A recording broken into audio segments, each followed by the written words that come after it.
So moved. Can I get a second? Second. All in favor? Aye. Okay, quickly stand for the Pledge of Allegiance. The flag is right here, over to the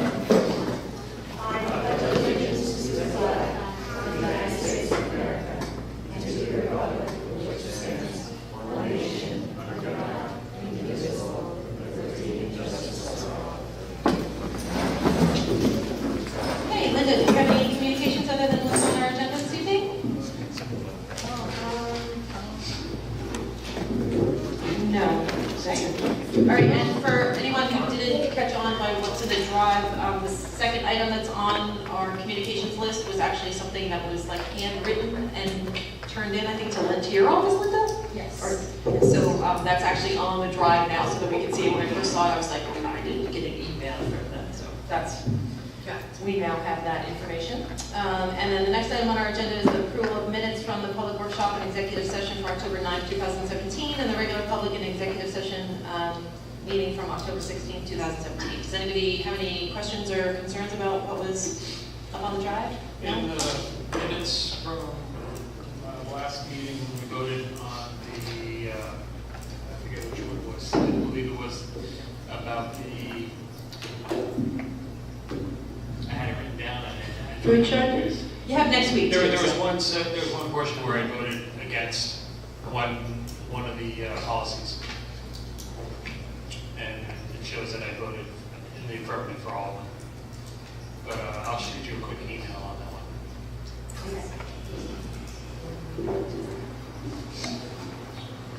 Okay, so if there isn't anything else, we will move on to the student representative report.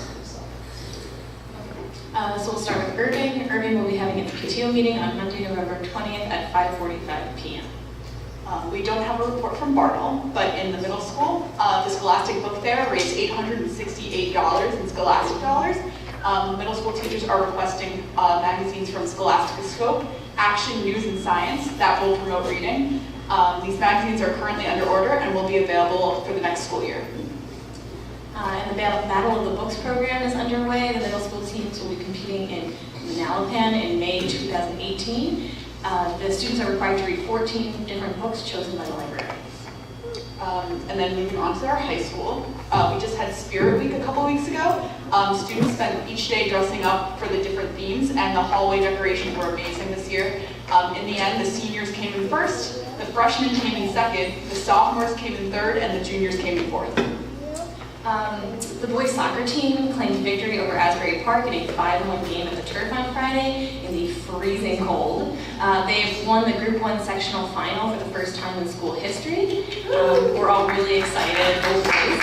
And we are wishing them luck tomorrow as they advance to the Group 1 state semifinals against Glassboro. Yes. So just to clarify, I asked Dr. Taylor about this the other day. I'm like, how many games are we away from a parade? So we're 2 games away from a parade. So 2 more wins and we get another parade. Hey, one thing I wanted to point out too, we have a bus paid for by the boosters taking anybody who wants to go down there to the game.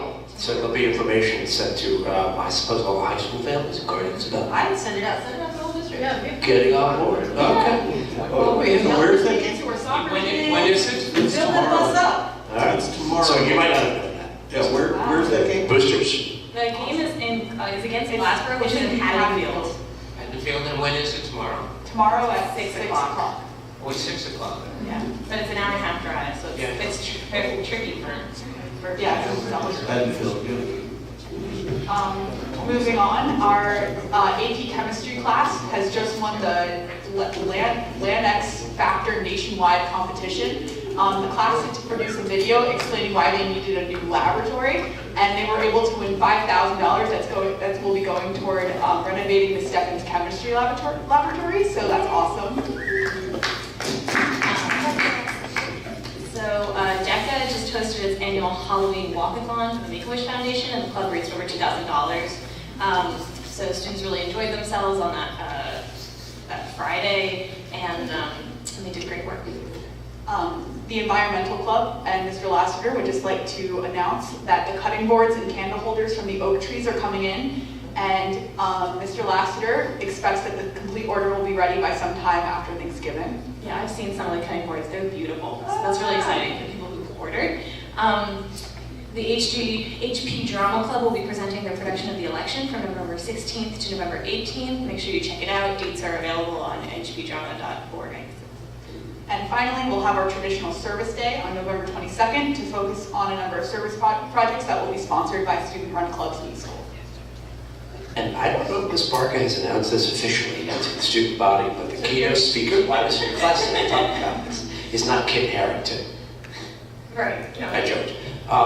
Eric Grant is going to be speaking with the students. Eric spoke with the faculty and the leadership last year, and really had a profound impact on us. So Eric, as most of you probably know, is a paralyzed Rutgers football player who now goes around the world supporting research for spinal injuries. So he'll be speaking with the students at about 11:30. Okay, thank you both. So we will move on to the superintendent's report. This is a special night because we have a special student in our midst. Hassan Franklin is a 5th grader. And I see one of his teacher, Ms. Dombrowski, has stopped by. Thank you for doing that, Carol. It's my pleasure. And Hassan's family is here. Thank you. I'm going to step up to the podium and say a few amazing things about you, Hassan. And then we're going to take a photo, okay? We're here to honor you tonight.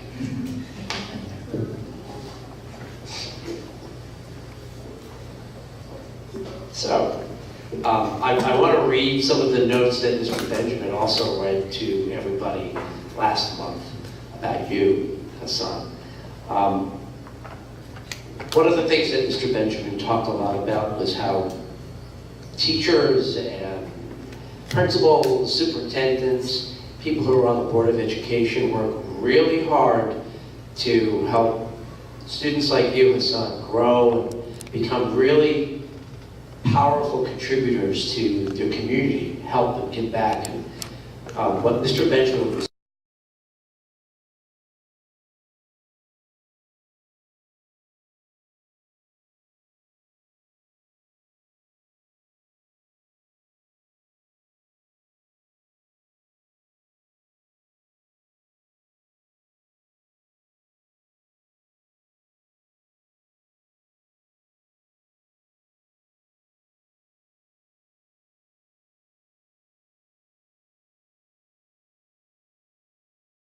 big word. I like the way Mr. Benjamin is using that word here, you're righteous. In other words, you're doing things for the good of other people.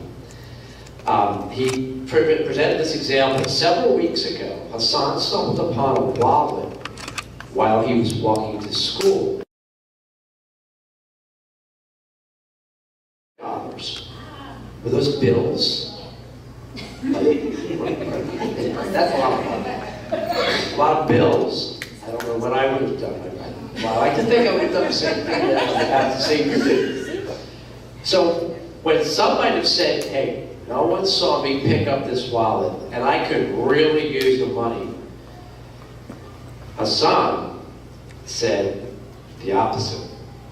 You didn't think twice, Hassan. You immediately came to the main office and you gave Mrs. Grassi, the first secretary you see when you come into the office, the wallet. And you said, hey, I want you to give this to the rightful owner. Give this to the person who really owns it. You embody something that's really critical to the way Bartle staff are trying to shape the culture of the school. You do right by doing right by others. So you are among the incredible student body. I know there are some others like you, Hassan, although you're kind of rare, but there are some others like you out there, especially in Bartle. And tonight we're here to celebrate you and your family, because you know you couldn't have just done this alone. I'm sure that all the people behind you had something to do with it, as well as Mr. Lebowski and Mr. Benjamin and some other people. So Hassan, why don't you come up here so I can give you a certificate, and then I would love for Hassan's family to join me for a picture. So come on up, Hassan. It's our picture.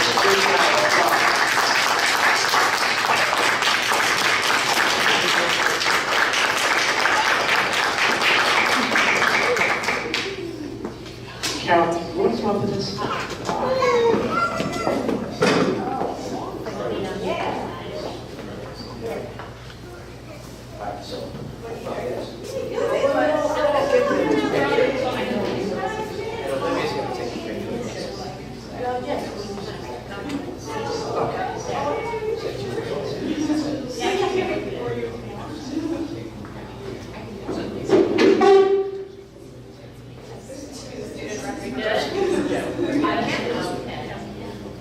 Definitely back.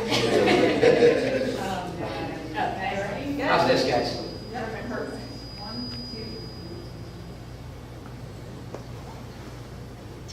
Awesome. Thank you.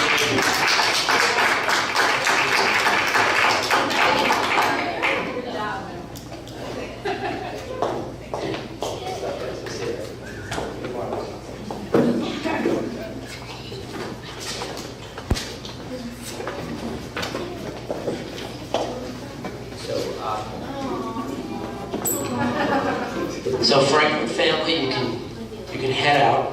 It's a school night, so.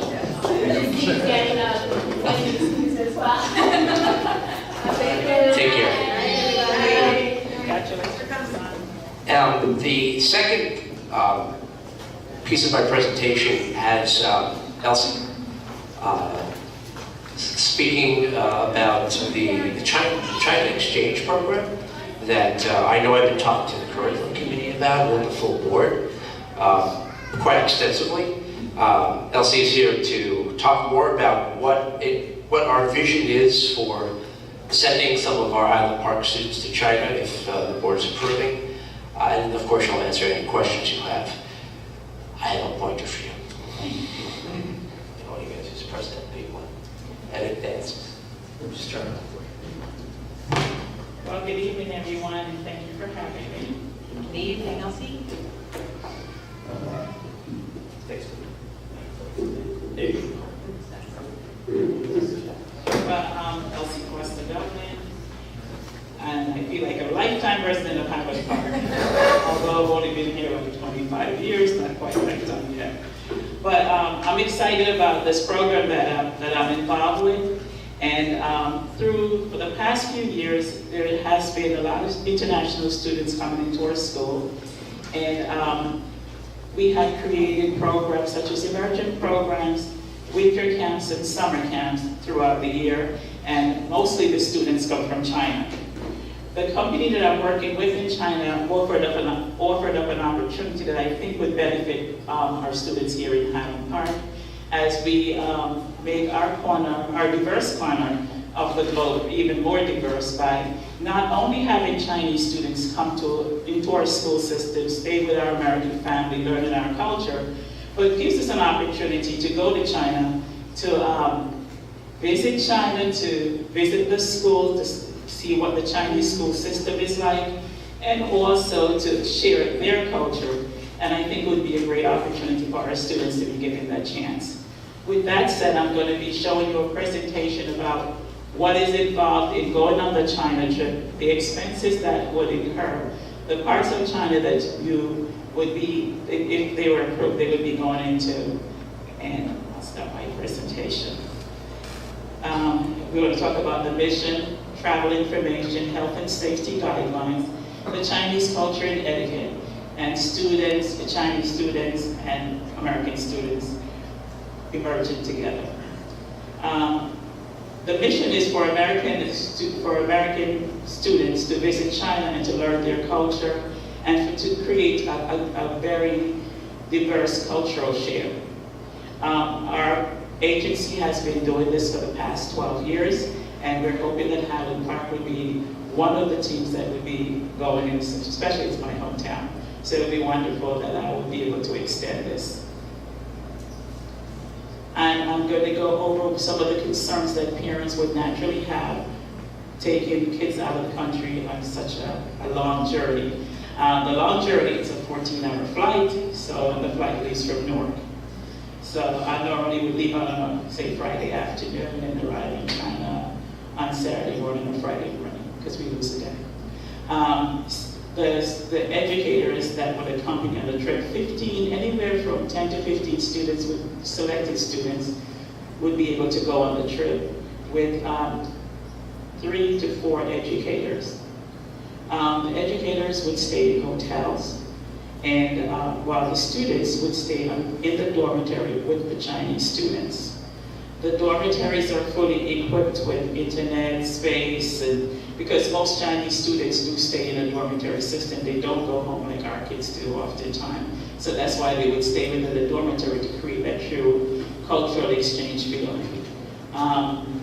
We would go over, once, if this was to be approved, we would have packages, we would have orientation sessions for both faculty and for students. We performed 3 orientation package information where we would go over all the information.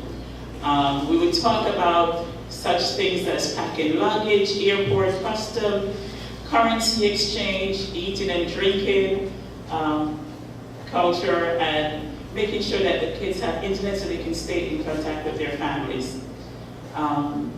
We would go over a list of things that I'm quite sure the parents would be very, very concerned with. One of them would be such as a valid US passport. Each student must have a valid passport not going to be expired within the next 6 months. And I would provide information on where you can pick your passport up, passport pictures, passport ID cards, and I would strongly suggest that if you're getting a new passport to get the ID card, although it's an additional $30, but it comes in quite handy. And we would talk about, that's on the US side, but going to China is required, you are required to have a Chinese visa. And we would be responsible for getting the visa for the students, collecting their American passport, having the passport pictures that they would require, because there would be 2 sets of pictures that would be needed. And providing that information and processing their visa through the Chinese embassy in New York and getting them ready to go on their trip. I briefly touched on hotel accommodations. The hotels are really beautiful in China. And they're usually between 3 and 4 stars hotel, and all the modern conveniences are there. You could always, and I know we always do when we go on these trips, request non-smoking rooms, because unlike our country, it seems like everybody smokes. So we always request non-smoking rooms. They don't have the same rules as we do, obviously. But one of the things that my last trip to China, they were strongly enforcing is no smoking on the airplane. So that's one of the new rules that went into effect. So we can rest lightly on that one. But the rooms are gorgeous, and it has all the amenities. And the breakfasts are quite elaborate, not as elaborate. They're very elaborate, more than our breakfast that we have here. They're very big breakfasts. We would talk about what to pack, what to carry, and fortunately for us, when we leave the US, they always say our luggage should be about 45 pounds. If you're traveling in China, say for example, we would be traveling from Newark to Beijing, and then we would travel to Hunan, we take another domestic flight to Hunan. The luggage requirement changes quite drastically, because now you have to pay for checked-in luggage, because their sizes for luggage is like 20 pounds, and meanwhile we're traveling with 45 pounds, so there would be a big difference. So we'll be able to go over that with the students and let them know what would be required. As I said, we would go over packing, the clothes that they would need to wear. Customarily, all Chinese kids wear uniforms, so they're, unlike our children, we wear whatever we want, they do not, they wear uniforms. So we'll talk about some t-shirts that we would buy that would say, have Highland Park on it.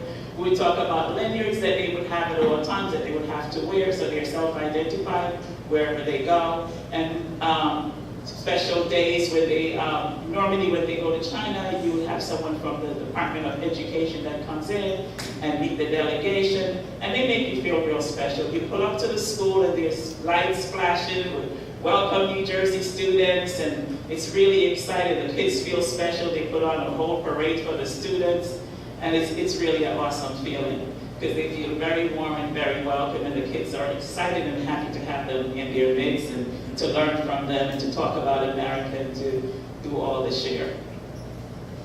And then we would go over more packing requirements, as I was saying before. So the packing requirement is really important about what you can and cannot take, and some of the things that has to be a must-have on the trip.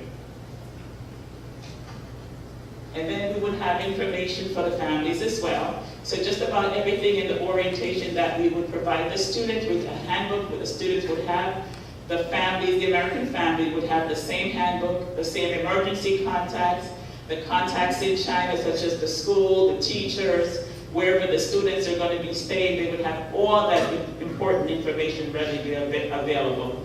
All the students would be registered with the United States State Department, and so that information, they would be registered so the State Department would know where the kids are at all times.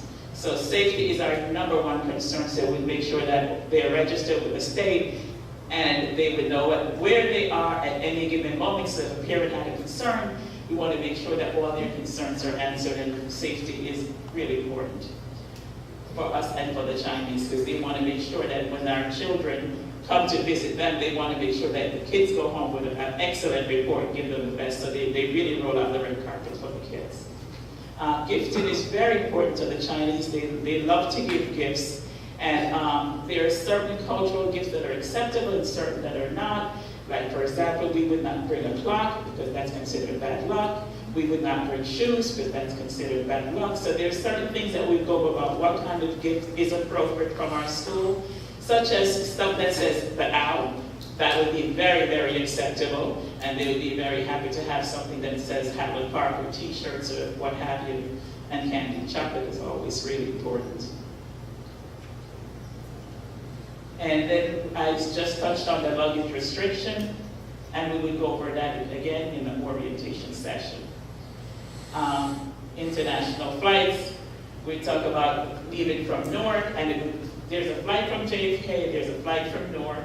I always choose the flight from Newark because it's much more convenient to travel out of Newark to Beijing rather than driving to New York and then having an additional burden of going through New York City. So it's always much more convenient to come out of Newark. And I touched briefly on what the domestic flight would look like in China. And if you, the previous slide, it says 23, oops. Okay, I'm going to go back. Go back. Yeah. One more. Okay. So as you can see on this slide, it tells you how the size of your luggage changed and the weight of your luggage changed. So when you're coming in, and once you're in China, the luggage is going to change. So your carry-on is, you're going to be allowed only one piece of carry-on, and everything else is checked. But your carry-on is very small, just like a backpack, no bigger than a backpack. And it talks about going through customs. When you go to the airport, when you arrive in Beijing, the airport is very beautiful and it's very modernized. There's a lot of art and it's really interesting and exciting, and it's all these different languages that welcome you. One of the things they tell you, do not take pictures in the airport. The first thing you do is take pictures, and then you see the sign afterwards. But one of the things that they do not like us to do is to take pictures. But we'll go over about what's appropriate, when it's appropriate to take pictures, and the appropriate times to take pictures. And that would be that on that slide about the picture taking and going through customs. What is appropriate when going through customs? There's no phone allowed. There's no talking allowed. You're supposed to be very quiet, and it can seem like a somber moment just going through customs, but that's a part of their cultural thing because they want everybody to be orderly. Funds and currency exchange. In China, you can get currency exchange from any of our currency exchange machines here. And RMB, which is the currency there, it's normally one US dollar equals 6 RMB. So our US dollar currency is much, much stronger than the Chinese RMB. But that's the currency. You can use your credit card. However, I would prefer that students take some money with them when they're going on the trip, so they have money just in case they need to purchase anything right away. Elsie, I'm going to recommend, since I see you have quite a few more slides, that we breeze through some of the details, Okay. and then move on to the bigger issues. All right. Thanks. All right, so we will talk about the travel, the checks. One of the things that's most important is the eating and the culture. I would strongly suggest that because there's a lot of vegetables, and we are very conscious about our dietary needs here in the U.S., so we always have students pack snacks and preferred items that they prefer to eat, because of course there's a big dietary difference between us and them. So we always encourage just about everyone to prepare extra food so they can have when they're on their trip. Although there's plenty of food, but it's a lot of vegetables and some items are pork items, so we always encourage to bring additional food. And there's certain cultures about drinking tea and when to drink tea, but there will be a tea ceremony, so everybody will understand that. And tipping in the room, there's no tipping is allowed, but you can leave something in your room. And then there's internet and phone access, and you can buy internet and phone plans, so you can call home, and there's an app called WhatsApp that we would get, and the students would have that so they can communicate with their families here at no additional cost. And then there is a 12-hour difference in time. So once you get there, it's be 12 hours that we would have to contend with. So when I'm coming back, we would gain a day, but going, we would be in the same zone, pretty much. And then we talk about the emergency alerts and health guidelines. You would have each child, if they had allergies, they would speak with your doctor. The parent would speak to the doctor before they take the trip, but there's no recommended shots that the students should have when they're going to China. There's no special health alert that they have to follow, with no special guidelines. It is required that all the students have international student insurance. That's one of the requirements of China, so they would have all their international students travel insured before they leave. Water, we only take water from the hotel. We do not drink water from any of the public fountains. We would only have bottled water from the hotels. That's the one that we use. That's really important that we follow that rule. Just want to go over some of the, there's a lot of different cultural differences, and some is interesting, such as Americans are always on time, Chinese about 15, 20 minutes late, and it's okay because they're not as time oriented as we are. And they talk about saving face and difference in the Western style and their culture. This one is important because when my first trip to China, I was really annoyed because we all stand in a straight line. Those are people in the blue area that are standing in line waiting for a bus. On the other side, everybody crowds in and they just try to get on the bus which way. So that was a rude awakening for us because we stood on the line and we lost our space on the bus. But that was interesting. I want to move along. As I flip through these, you will see the difference between the various culture. But what I really want to get to is talk about the Western style form, and they go around. How would this trip be funded? And how would the students would be selected by the school? The funding of the trip would be done through the agency and the school that I work with in China, who wants to create this cultural meshing or building together. They want to create a sister school relationship, and they want to have the American kids come in. And there's a great push afoot where they really want to get our kids to integrate with the Chinese students. So one of the things that they came up with, a part of the funding comes from the Department of Education in China, and the part of the funding comes through the school in China. And they are willing to pay to have our educators and students to come in and to be a part, share their culture. So the students would be responsible for the following: their American passport and the cost of their Chinese visa. The American passport roughly is about $140 if they get a passport card. So if they just get the passport, it's $110 US if they don't have a passport already. If they do have a passport, it cannot be expired within the next 6 months. So if they have it, that's great. The only other part they would have to get for another $110 would be the Chinese visa. And that would be the two major costs that the students would have to, the student families would have to pay to bring the kids to go to China. The only other cost is the international health insurance, and that's about $30 to $50, no more than $50. Because you can get the deluxe package or you can get the basic package. So it's about $30 to $50 at the most for a deluxe package. The students normally would leave on a Friday afternoon, and then they would arrive in Beijing on Saturday because they want to enjoy the day in Beijing. So they would leave out, say, Friday afternoon. There's a flight. Normally there's one at 2:30. leaving from Newark, and they would arrive in Beijing 12 hours later.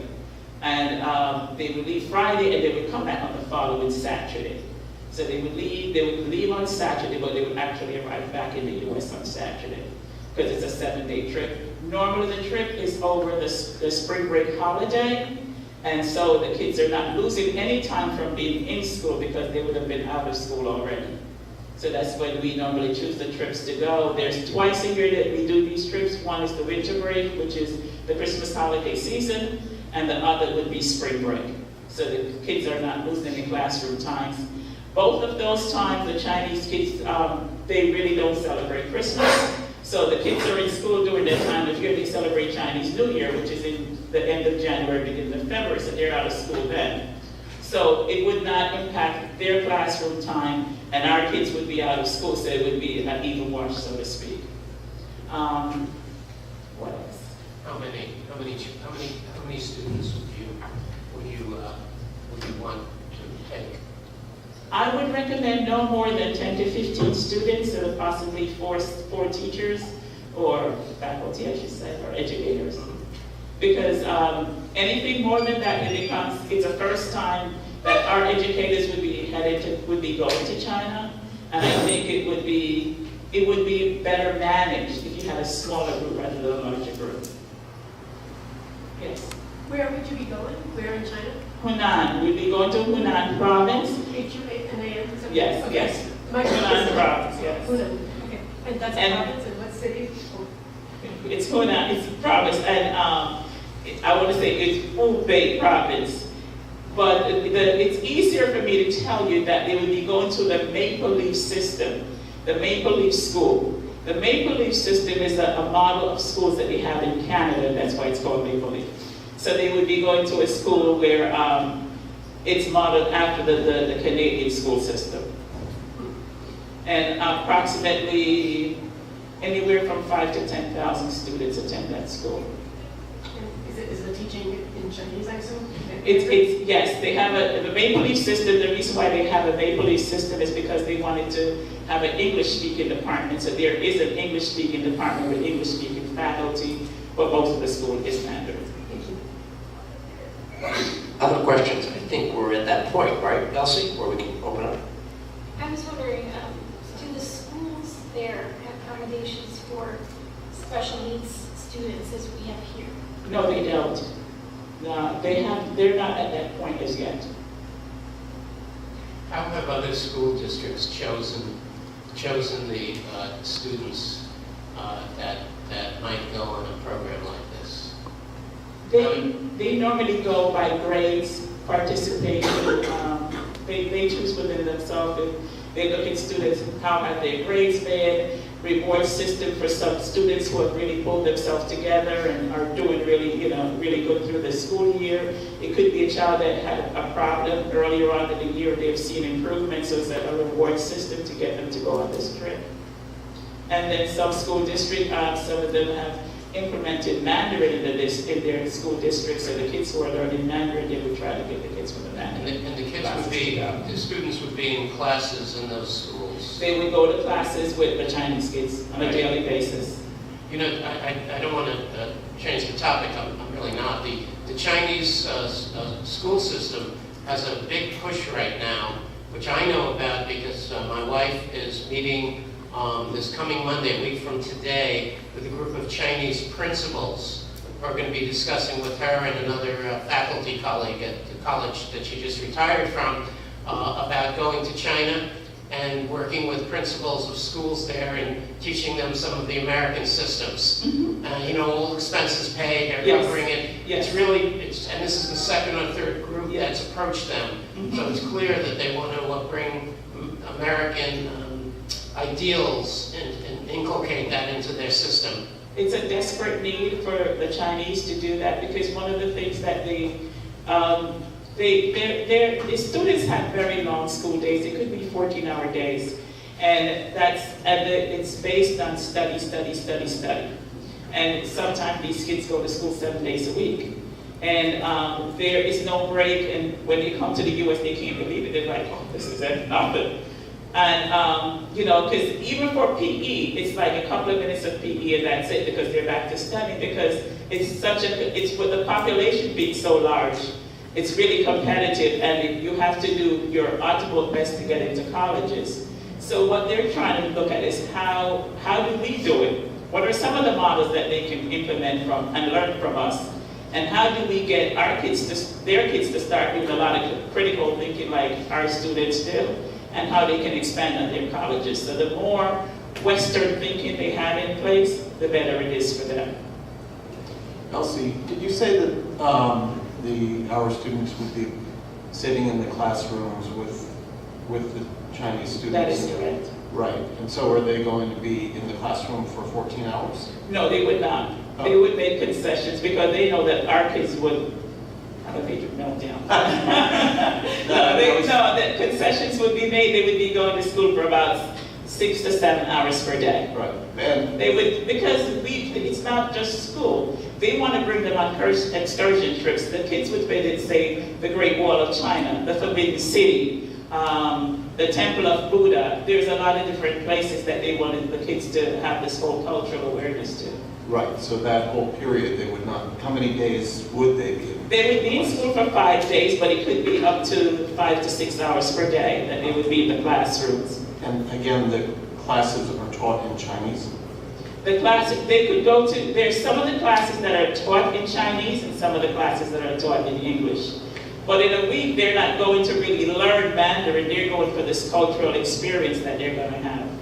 For example, last year when I had a group that went there in October, they were doing Halloween. And they really wanted to see how the Americans did Halloween. And so they went out of their way to do Halloween, and they wanted us to say, okay, you're doing this right, you're doing this wrong, help us to make our Halloween the very best. Are there other schools that you work with that would be in China at the same time that our kids would be there? No, because it would be too taxing on me. Too taxing on you? Yes. So I try to only do one group at a time because I want to chaperone each group. So I try to do one group at a time. I have a question about additional costs that you might not heard, because we heard that they need immunizations. No, they're not required to have an immunization. None. So nothing more than they would have to attend American schools. Exactly. Right. And I feel like we talked about this. I think we get more, I'm sorry. No. We do more immunizations than they do there. So we would be good. Grade ranges? That would be decided by the school. So the school they'd be attending is K-12? Yes. Okay, so. K-12. Do you have a recommendation? What do other schools in America that you work with? I get a mixture. Some I would get from 10 to 12. The curriculum 10 to 12. curriculum committee Yes. has had some preliminary conversations about who would go. And Right. Michelle, correct me if I'm wrong, but at the last meeting, we thought it would be best to let the seniors have a shot at it, or at least the upper grade students first, and then we'd make our way down.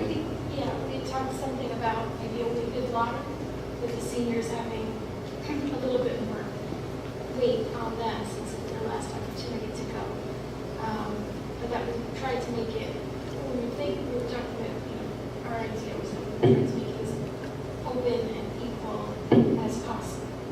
Although students that have special needs or maybe physical, obstacles to deal with would not be able to. I mean, that was something that we never thought about.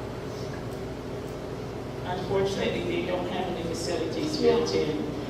Those students are still institutionalized, so they don't have any capacity for students with disabilities. So to be clear, if someone had a walking disability, a physical disability, would the buildings be There's accessible? no ramp, there's no ramps. ADA, there's nothing like that. So our students with physical disabilities would also.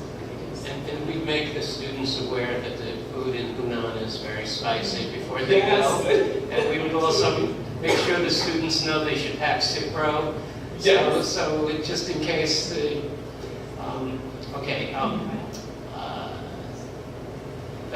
that's my only comments about that. I did have a question about the, if you don't mind, about the, You want to shift gears? yes. Can I say one last thing though Sure. about the next step? I think it should be for me to come back to the curriculum committee at our December meeting and pick up the conversation again, now that you've heard from Elsie.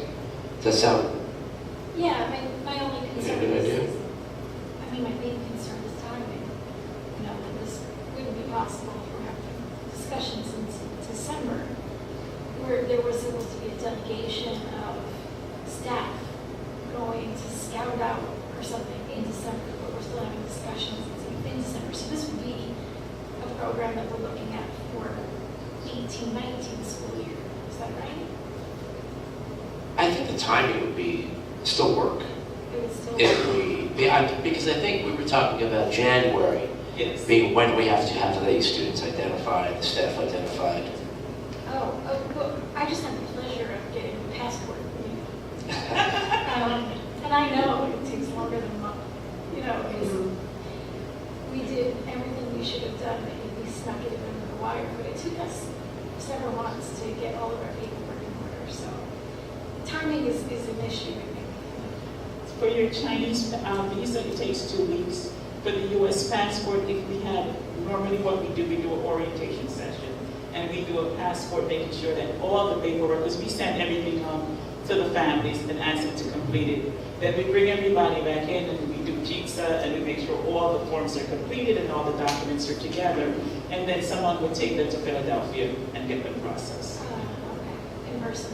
Yes, we try to, if we're close, we're a month away or something, that's what we would do to ensure that we have everything. Because we need a good 6 weeks out to have the documents because it takes 2 weeks to get the Embassy of China to get the stamp their visa. We were like looking for birth certificates and all kinds of fun stuff. There's a lot of paperwork. Are there a lot of options regarding the trip itself? I mean, I guess I'm going back to your comment about a staff kind of scouting trip. Do you have this all bundled together in advance so that there are not a lot of options, or I'm not certain what is the purpose of a scouting trip? The purpose that we were offering is that we had an opportunity for some educators to visit China in advance and just to come back and they would have a feel of what the lay of the land is like. That was that. Basically, I went to China, I saw the school system, I think this was interesting, I thought that was interesting. This is what I think from an educator standpoint that our kids should be looking at, that kind of thing. Is there a discussion on the Chinese internet when the students are there? I mean, There is a app, it's called WeChat, like WhatsApp. Yeah. It's Chinese, it's WeChat.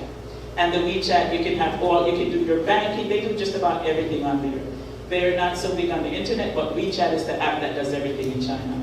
And everyone could be assigned one prior to going, and then we would create a group. Everyone is assigned a WeChat address and have their parents sign in. The parents would have the same app on their phone. So 24/7, you can make phone calls on it for free. You can send spreadsheets, diagrams, whatever, send pictures that way. And then what we do, we created a WeChat group. And everybody who's on the trip would be plugged into that group so we can communicate at any time. I mean, I'm thinking with my curriculum ahead, from what I understand, it's not a free internet. It is just The internet is different than WeChat. But what we would be looking at is, what we would be working, the frame we would work in is the WeChat app. Right. The internet is quite different because, for example, your Gmail might not go through, but if you had a Hotmail, that would go through. Google is not something that you can use there. All right, so nobody has any other substantive? Yeah, I want to just say that this sounds to me, I've been to China, I did business in the Far East, I've been to China and Japan and Korea many times, and this would be a great trip for high school students. So I would just encourage us, if we can do it, especially at no cost, it would be, it's no cost, virtually no cost to the families. This would be a great opportunity. And as you said the word so many times, really cultural education, not a traditional education. Right. No one's going to learn much in a class in a week, but they'll see what other people in the world and different culture live at. So this just sounds terrific. It would really work to broaden their horizons. Yeah, it would. I did want to talk about the other program that we've done with you. I had a question. We haven't had as many Chinese exchange students come in, I guess, as we anticipated. Right. Is there something we could do? If we've been just unlucky, is there something the district could do, or we could do differently to get to entice? I mean, this is such a great school district with so much going on, to entice some of the students from China to come into the district. I think that's going to change. This year, we had seen in April and up to June, we had seen a huge dip in international students coming to the U.S. But I'm hopeful, as of last week, when the tone changed about the relationship with the U.S. and China, that has totally changed now, and it seems like we have a love fest. So I think that will, because the parents were really concerned that they didn't want to send their kids to a country that really didn't want them. And so we had seen a huge uptick in Canada and Australia. So a lot of kids went to Canada and Australia instead of choosing the U.S. So it had a huge impact on the educational system. International students coming to the U.S., it's almost a $40 billion a year business. And so the schools were getting awfully concerned about what was going to happen with that. So we have seen last week we saw a change in the tone towards China. So I believe that people are going to be much more optimistic, and we will see a lot more students coming in. Can I ask one of the, this is a kind of a slightly different set of questions, I guess.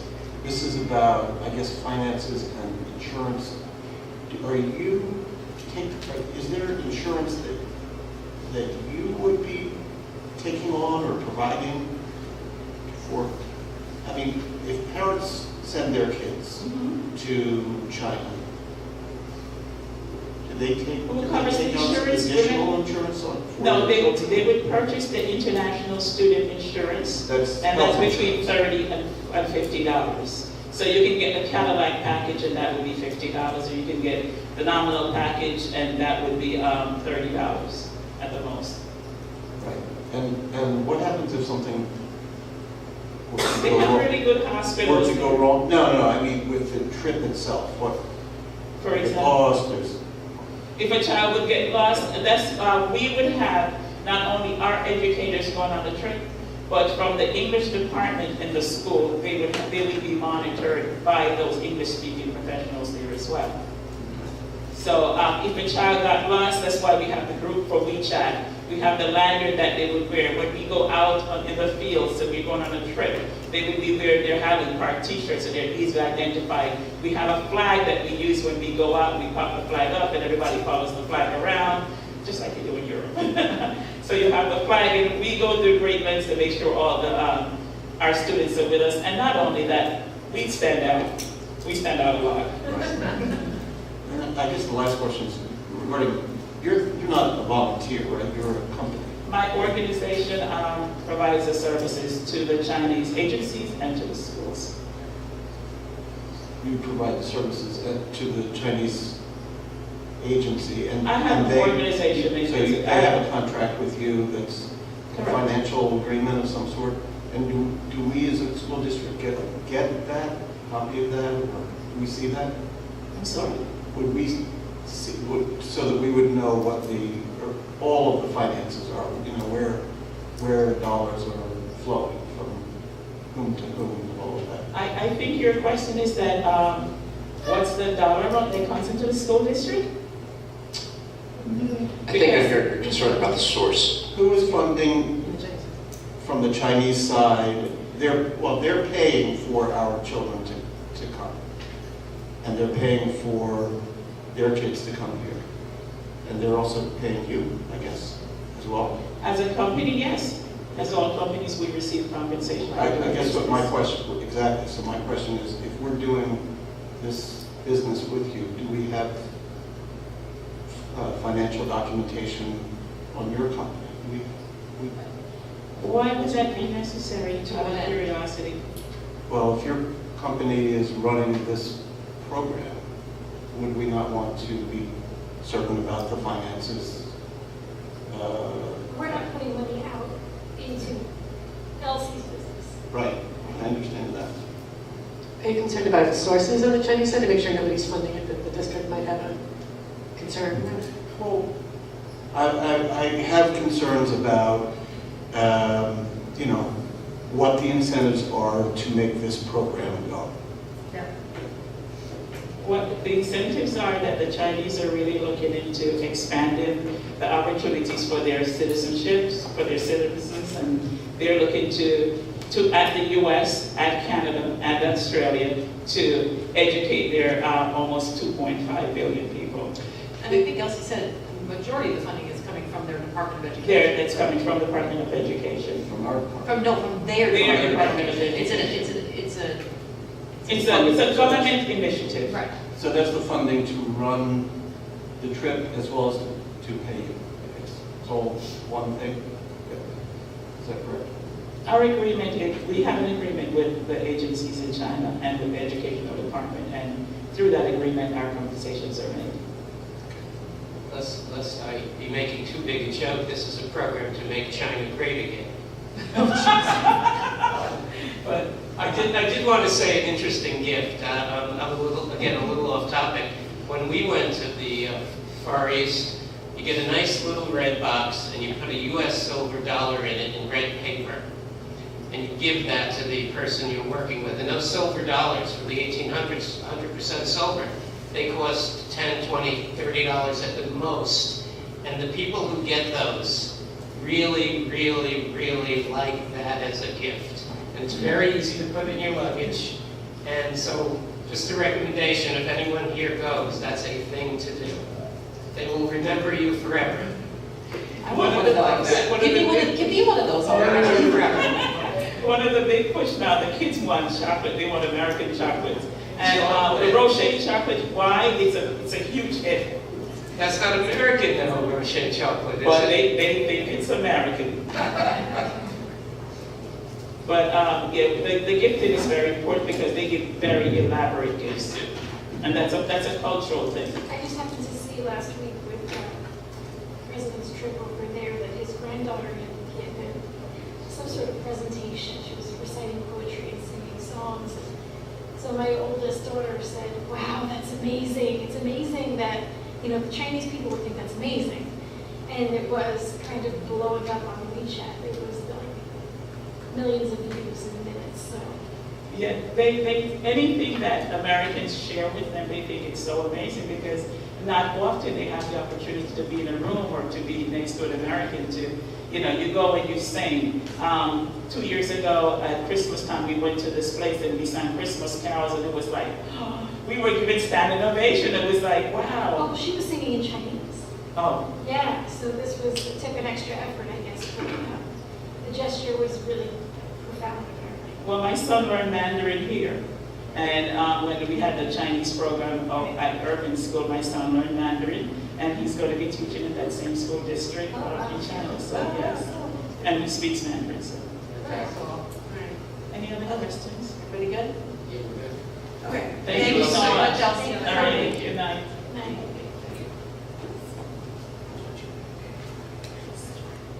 Okay, so that is the end of Dr. Taylor's report. Brent, you don't have anything else for us this evening?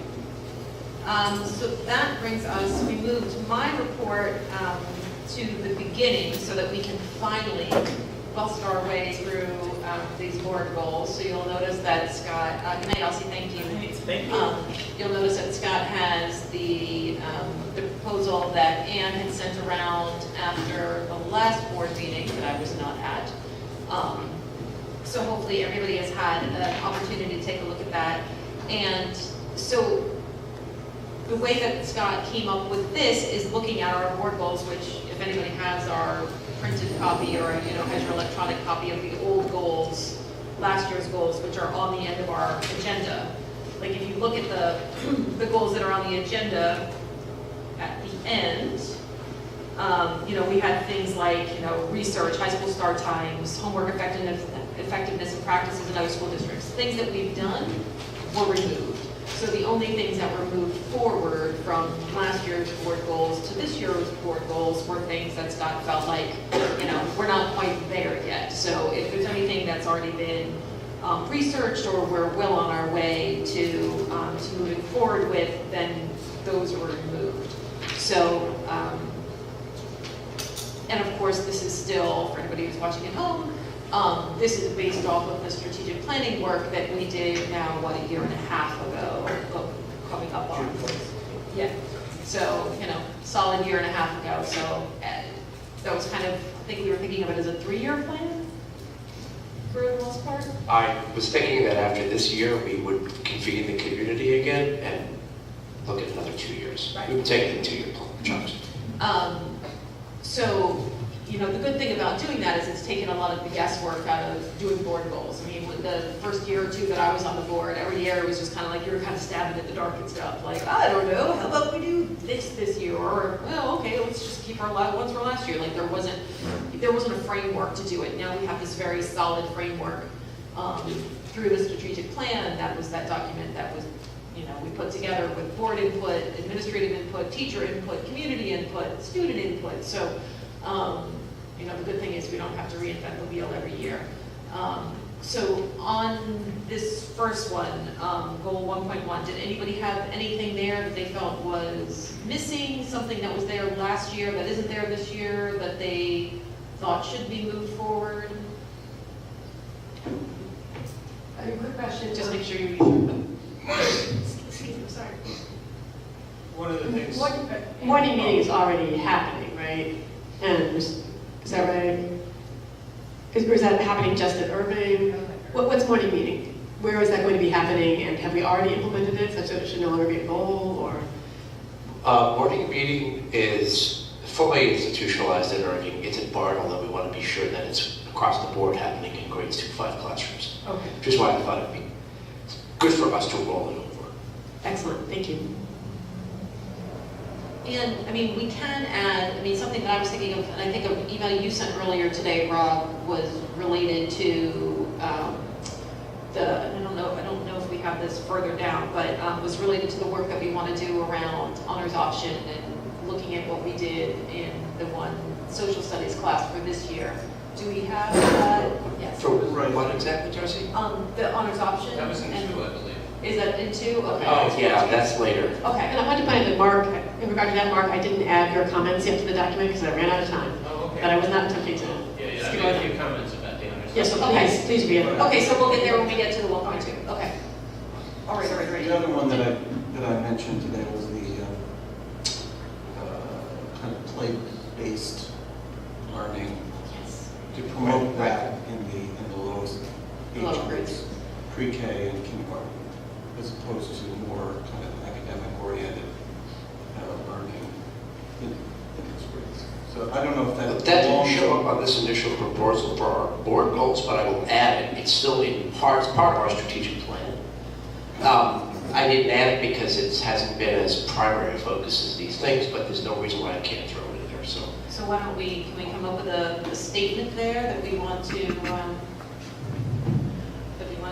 Yeah. The thing is, if anybody's on the document that Ann sent around, this is a live document, so we can, we're here, we're a quorum, but we're in public session, so we can edit this as we go. So what I'm doing is going into the 4th focus area, and I'm going to pull Digital out, we are. We're so cool and digital. here's the goal that you're referring to. And I'm going to add it to the bottom of this list.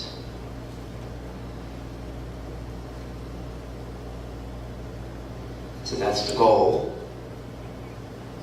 I don't know that Okay, I think 100% that's- hits the mark, though. Right? Yeah, I think we're talking about like the creative curriculum in grades pre-K and K. That does not show in our strategic plan.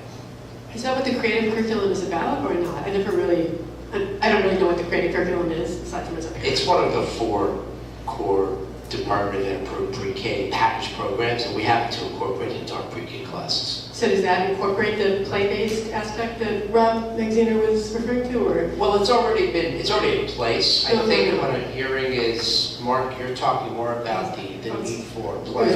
Kindergarten. Yeah, it's the concern about pushing academic skills too low down. Now, that's not spoken for specifically in our strategic plan, but there's nothing that says we can't throw it in there as a board goal. So, I'm thinking it should go. I think it does naturally fit in that, that whole child. Yeah. It does fit. So maybe you could maybe somebody could throw in some wording, some language.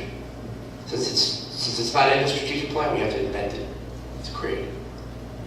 I'm gonna put a bullet there, and somebody can pop on. Throw some idea. Something about age-appropriate learning at the lower grades, or age and play-appropriate learning at the... About maintain a, I'm just winging it because... Yeah. Play-based learning. Play and learning. Well, that's what the Play. idea is that there is nothing, there's no learning without playing at that age. Like, it's not play-based education, it's just education at that age. Like, there is, I'm like stumped here because it's More like, emphasis on play at the primary level. not more emphasis, I want to be like very specific because I think there's some, Inclusion of play. I want to be able to measure it. Like, I want to be able to say, you know, ensure that lessons, all lessons from K through 3, or pre-K through 3, create a play-based learning environment in which to gain understanding. Or, it's like all of my education is trying to fit into a little Right bottleneck. there. I'm watching Darcy go. Right? Then I got stuck. But I want to be able to say that there's some measurable thing, Play-based and we education. need to ensure that that amount of time or that specific goal is met in each and every lesson. I like what you're coming up with so far. Go for it, Darcy. I can't, Play-based learning. Oh, that's good, Darcy. So the not supersede age, I meant appropriate. appropriate, play-based. Curriculum? Play-based I think it's lessons. about learning, isn't it? So play-based lessons, I would say, rather than play-based learning. I mean, because learning at that age is always play-based. It's almost like redundant. Learning in pre-K through, pre-K through two. I mean, through 2 would be a big change, wouldn't it? Yeah. Okay. So So, K1, 2, yes. wait, no, I think, I can't spell. I'm just wondering if you want to have it. I think that's a great idea. It doesn't reflect our current practice in grades 2. Right, so, Maybe K through, pre-K. If we're talking about the early years, like early childhood, it's pre-K through 3. Right, I That's the wouldn't, technical definition. I wouldn't be including 3 in the type of play that I'm thinking about. Oh, no. Did you guys see what I added? no, yes, Age appropriate, yes. Play-based learning. and then without defining. In our primary school. Yeah. I would say in our primary In the primary, in the primary grades? I would go even primary further. grades, we can leave that open. As usual, I would go even further. Because what you're saying there is the academic shouldn't supersede play-based learning. What I'm thinking is we need to say that the academic acquisition needs to be based in play. All of it. I know what you're gonna say.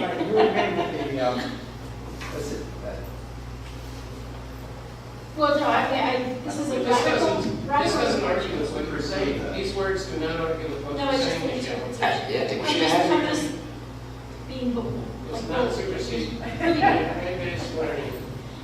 Doesn't disagree with what you're saying. I I agree. kind of like the way this, the way this is written. Really? And it should say in our primary school. Yeah, in the primary grades. In primary grades. K, can I say K through 3? We have to. I think. I like that, but we have to talk about it. I mean, that's a big change, so are we ready for that Yes. conversation? It's too specific. It's a change I like, but It's very it's specific. doing a conversation without talking to That is teachers what early first. childhood is, K, Of course. pre-K through 3. I mean, I'm not making that up. No, of course not.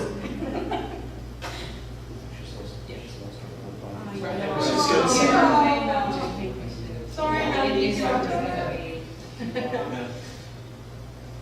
All right, can everybody live with that last one? Yes. I can live with it, yeah, I was just being pushy. That's okay. I like it. Well, let's talk about it next year when, and No, it's let's see really how it goes. Yeah, Okay. I was through, it was through. Yeah. Good suggestion. For the acquisition. The acquisition. Teamwork. Teamwork makes dream work. Okay, anybody have any other comments or suggestions for 1.1? Going back to the research and implement updated homework protocols, aren't we done with that at this point? Oh, no. So I conducted the research, but I haven't done much with it yet. It's my hope to convene teachers now and have them come up with a proposal for what could be an updated policy, homework policy, and then share it with the board. Curriculum committee first. So maybe we can add that as a continue to research? Yep, why don't you do that? I have a suggestion about that. Or continue, so Let me- you've kind of done the research on the homework effectiveness, you need to. Present results. So, I went through all of these by like the specifics. I went through the, Oh, so you have the. yeah, that document that Anne put together, and it was red, yellow, blue, what, like, Yeah, Scott said it, but I second. yes, it was like color coded as far as like things we had done and things we hadn't done at all, and things we were kind of halfway there. Everything you see here is either yellow or red. Yeah, so I ignored all the white stuff there because that was accomplished, that's from what I understood. All the blue stuff is Blue accomplished. stuff was accomplished. Yellow developing, red non-starter. Okay, so what I picked up on, and I put little stars on the things I thought were important, there were two things that I thought were related. And one had to do with the homework, so it was A1.10 and A1.1Q. And 0 was about the homework issue that we just kind of reviewed. And Q is about parent workshops, which we hadn't touched at all, I believe. Let me just double check that. And that is still there under 1.1. Okay, so Q was in red. So Q is implement parent workshops that provide child development support. This was really big for me because of what we just talked about. And it's still Play-based there. learning, and it's still there. Yeah. I think it's really important for parents in this climate, with all of the things that they're seeing advertised, you know, Kumon and all kinds of other things, and 14-hour workday, and all that fantastic stuff. It's global. It's like a global push for more of that. I thought it was important to bring in the parents on this issue. So to On the homework understand issue. on the homework issue and the play-based issue, understanding that play looks different at different ages. You know, there's play at middle school age. Like there should be play there of some level. And so homework feeds into the minimizing of that. So I thought that Q and O had a lot in common, and that maybe we should bring in parents to talk about this specific issue, so that homework, and also, you know, extracurricular time outside of school, ways in which they can enhance their students' experience of school. And I know that parents have strong feelings about this. This might be a good way to rope people in to get their bodies into the parent workshops. Well, parents did have an opportunity, you know, we did get a nice parent turnout to the 2 nights we ran the homework focus group. That came up, the time commitment that their kids have. Yeah. So are you seeing us do something more than that?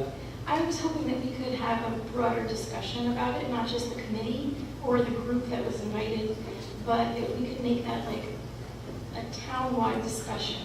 And even, you know, think about ways in which we could get parents and students involved. So I think the students have a lot to say about homework, I'm guessing, at different levels. And, you know, if there's a community event that we could plan around this kind of thing, I think it's time to do that as far as the homework discussion. You know, How many Trying to people wrap did my you head have around. at the, when you, I mean, was it just a small committee or? Well, it was open invitation, anybody wanted to show up. It ended up being like, I don't know, ballpark 15 parents the first night, only 3 or 4 the second night. We did it a weeknight and a Sunday night. I was hoping, So, the way I was thinking about it was not just like an open discussion, but more like a lecture series. So having someone at perhaps the college level in education come in and give different talks that people would be able to take home information. I almost feel like the broader issue then to attract more people, something like that would be focus on the whole child. This whole goal, right? Could we have a forum around everything here? So, I mean, what I was thinking about, just maybe modifying that a little bit, if we could modify it to prevent our, because I mean, I think parent workshops has been kind of like, we've talked about it more in the early, trying to get parents in earlier to get buy-in, but we haven't talked about it kind of longitudinally throughout the grades, but it's certainly a laudable goal. I think it's just harder than it always sounds to, Right. you know, I to mean, my get goal parents out is involved. to kind of add one of our board goals around the idea of like a community dinner or some sort of get together that would be a lot easier for parents to get to. You know, it's hard to get babysitting if you have younger kids or to just find time.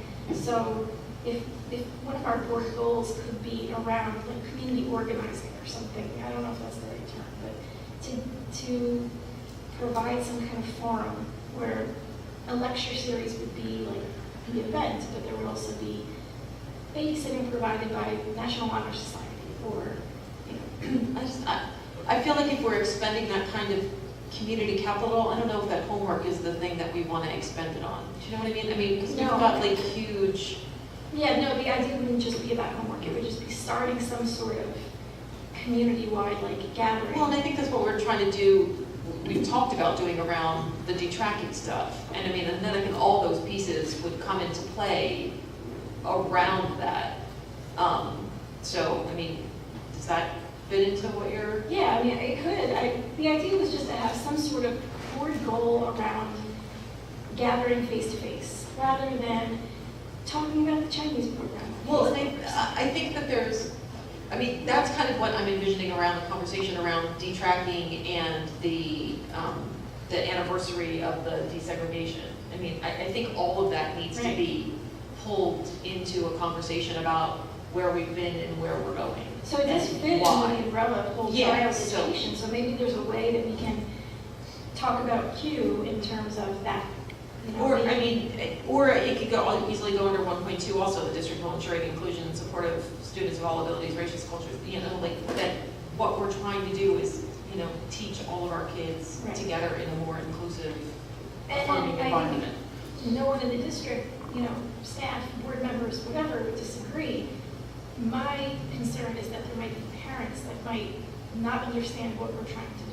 So bringing community involvement into this particular, you know, conversation is Right. important. Well, but I think that's that's what I hope will happen around that conversation. We've got like John's film, we've got like, there's all these things that are gonna happen. Yeah, I just want to here that are gonna memorialize bring. it.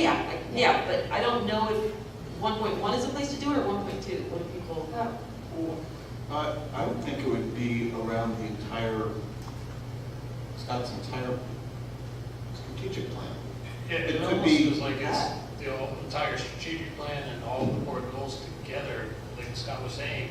If you're trying to have too much focus on it, you're gonna lose some public interest. But if it was expanded out to have a lot of elements within the same program, then you would have some people coming for some aspects of it and some people coming for other aspects of it. And then that way you might have a larger turnout for a program that's taking up all these elements. Yeah, I mean, I could see having that be the basis of it, and then actually beginning it in a more general way as opposed to the individuals, ultimately getting to those, to the individual goals, but starting as a discussion and starting as a larger, kind of more general thing.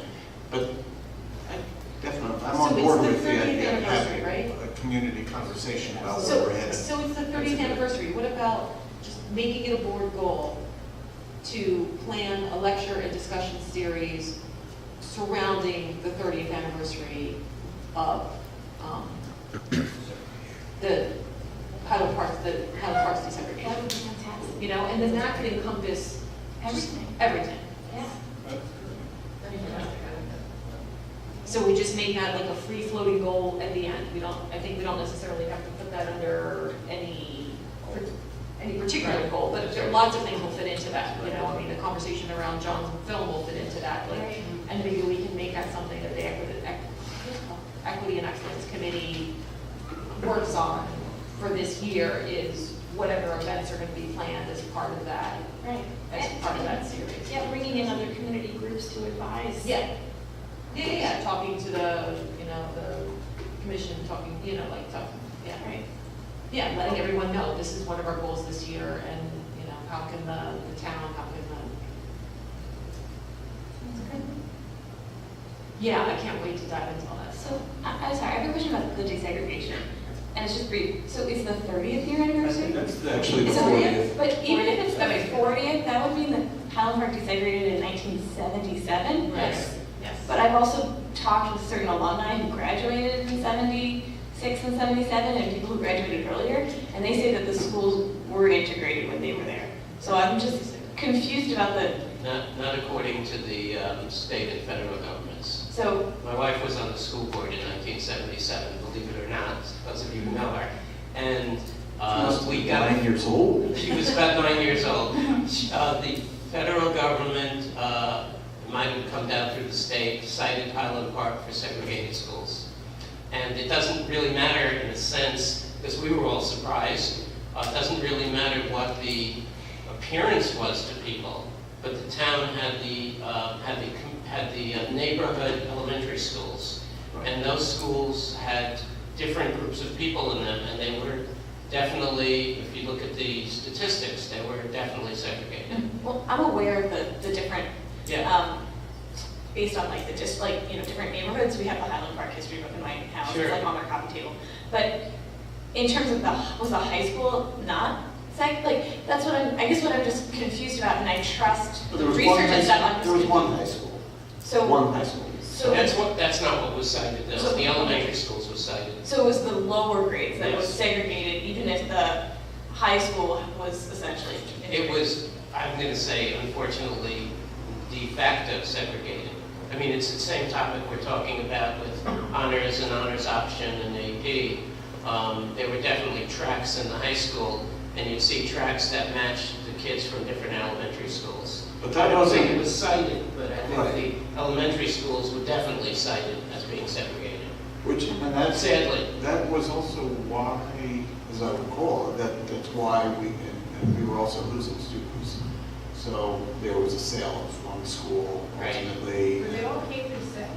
They were all K through 5 or 6.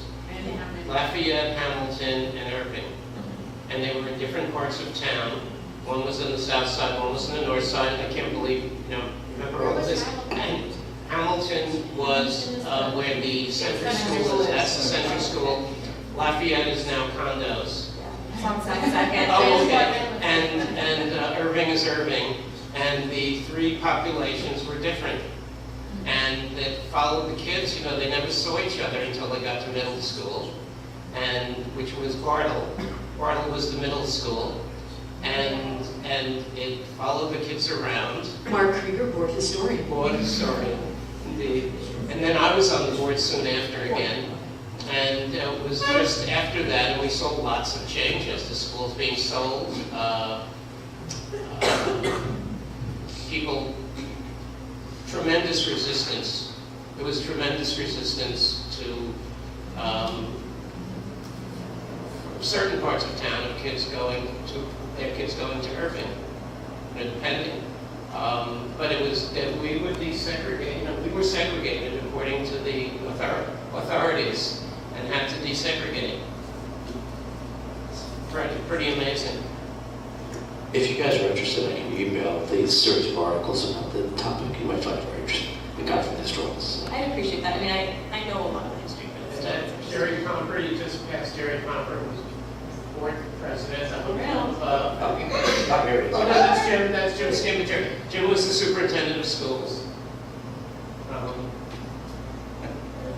Let's see. I just think it's interesting that so many of the students who were in the schools didn't understand to some extent. Because of course the segregation was, a lot of it was based on socioeconomic background, because that's tied to race.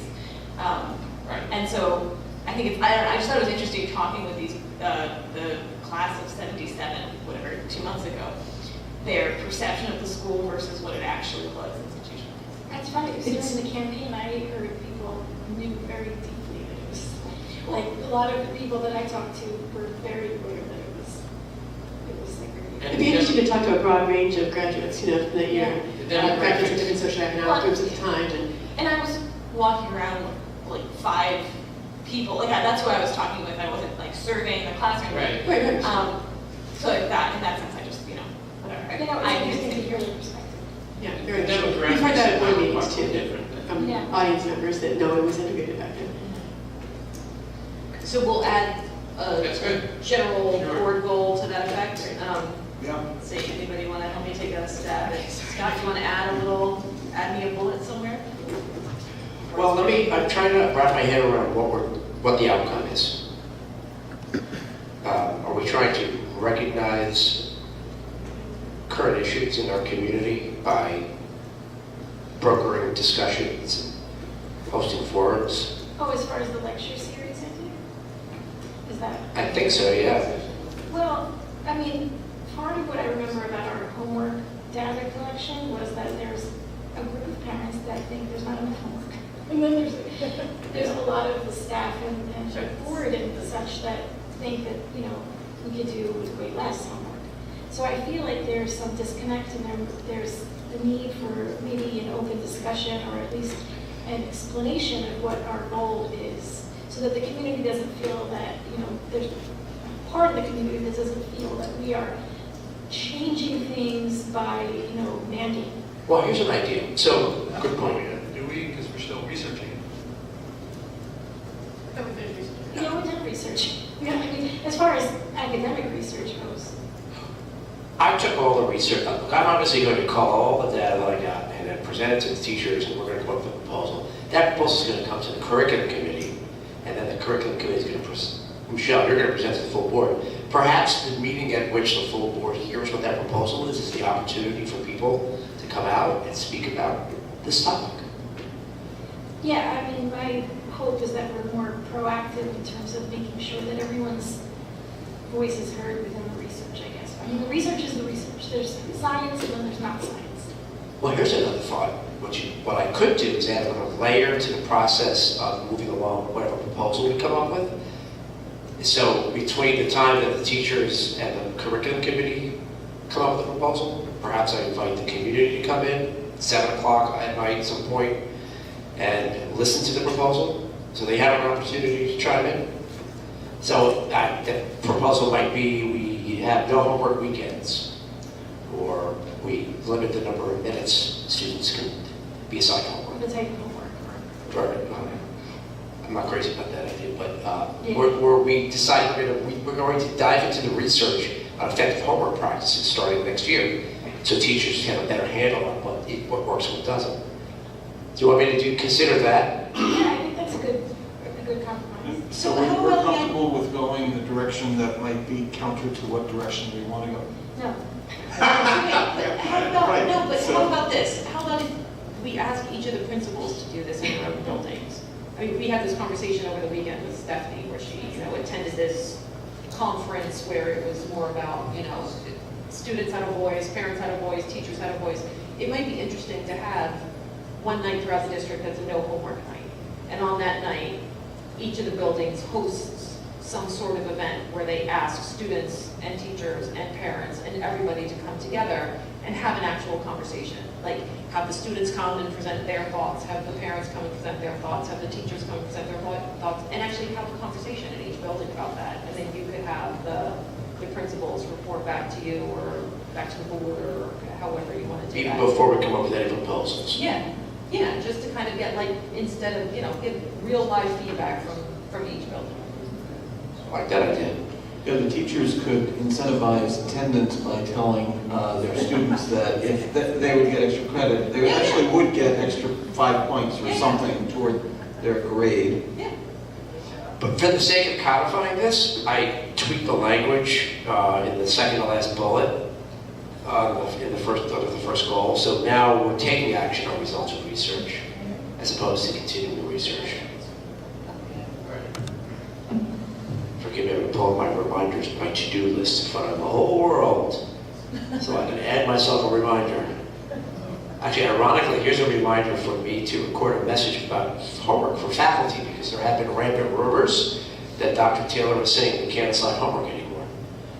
Period. There were some. I'm trying to put the kibosh on rumors. So. You can't do it properly either way. Yeah. Dr. Taylor, going back to this too, one of the things I did hear was that you're not allowed to assign homework to a student that had anything to do with any sort of computer-based homework assignment, because not all students had access to a computer to do the homework assignments.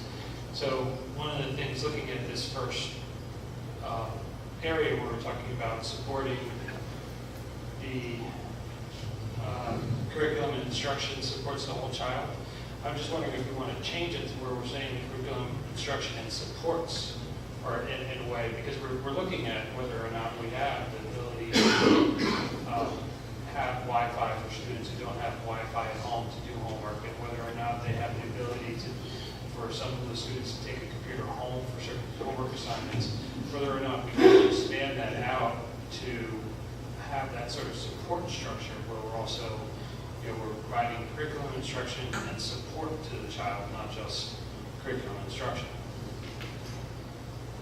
So by hearing, what I'm actually hearing and realizing is that we don't talk about accessibility in our strategic plan, right? Right. And you're thinking this would be the place to talk about it. Yeah, I think this is where we would drop it in. I like that. Thoughts? Yes, I agree. Don't put something in specifically about homework, ensuring that homework is accessible to all, either because it's on paper or because we provide It's text actually support. Not just shows up homework, but- in No, I realize that'd be one place we could add it. It actually shows up in A1.3C. Shows You're such a nerd. You have drilled down into I the really strategic did. plan today. Into the magma, the red. It says provide What number are you on, sorry? A1.3C. A13C, got it. Provide Jersey on services for those in financial need. Let's get that on there. Yeah, so that is in red, which means What number is that? that is A1.3C. That's under goal 1.3. The district will ensure that community and school-based resources are provided to support families in need. So that's pretty specifically addressing what Rob was saying. Yeah, that's a start, but it doesn't encapsulate everything, right? No, I support what he's saying. I think that it's important to add accessibility, but I just wanted to point that out, that does exist there. I like that more general. I mean, we have something explicitly that's general about accessibility. Can we import that thought into our goals? Yeah, this talks, goal 1. I'm sorry, I lost the number again. A1 point. Sorry, I have There's so many points, I know. I know. This one is goal 1.3. 1.3, okay. Yeah, and then inside that is A1.3C. Thank you. I'm sorry, I'm having trouble like getting it. No, it's very confusing. By the time I do, I forget. A1.3. But this is about school-based resources. So this is about, I guess, tangible physical items that are available to students, but this doesn't talk about what Rob is saying. Rob Look is at what saying- Scott added. He added a bullet to the bottom.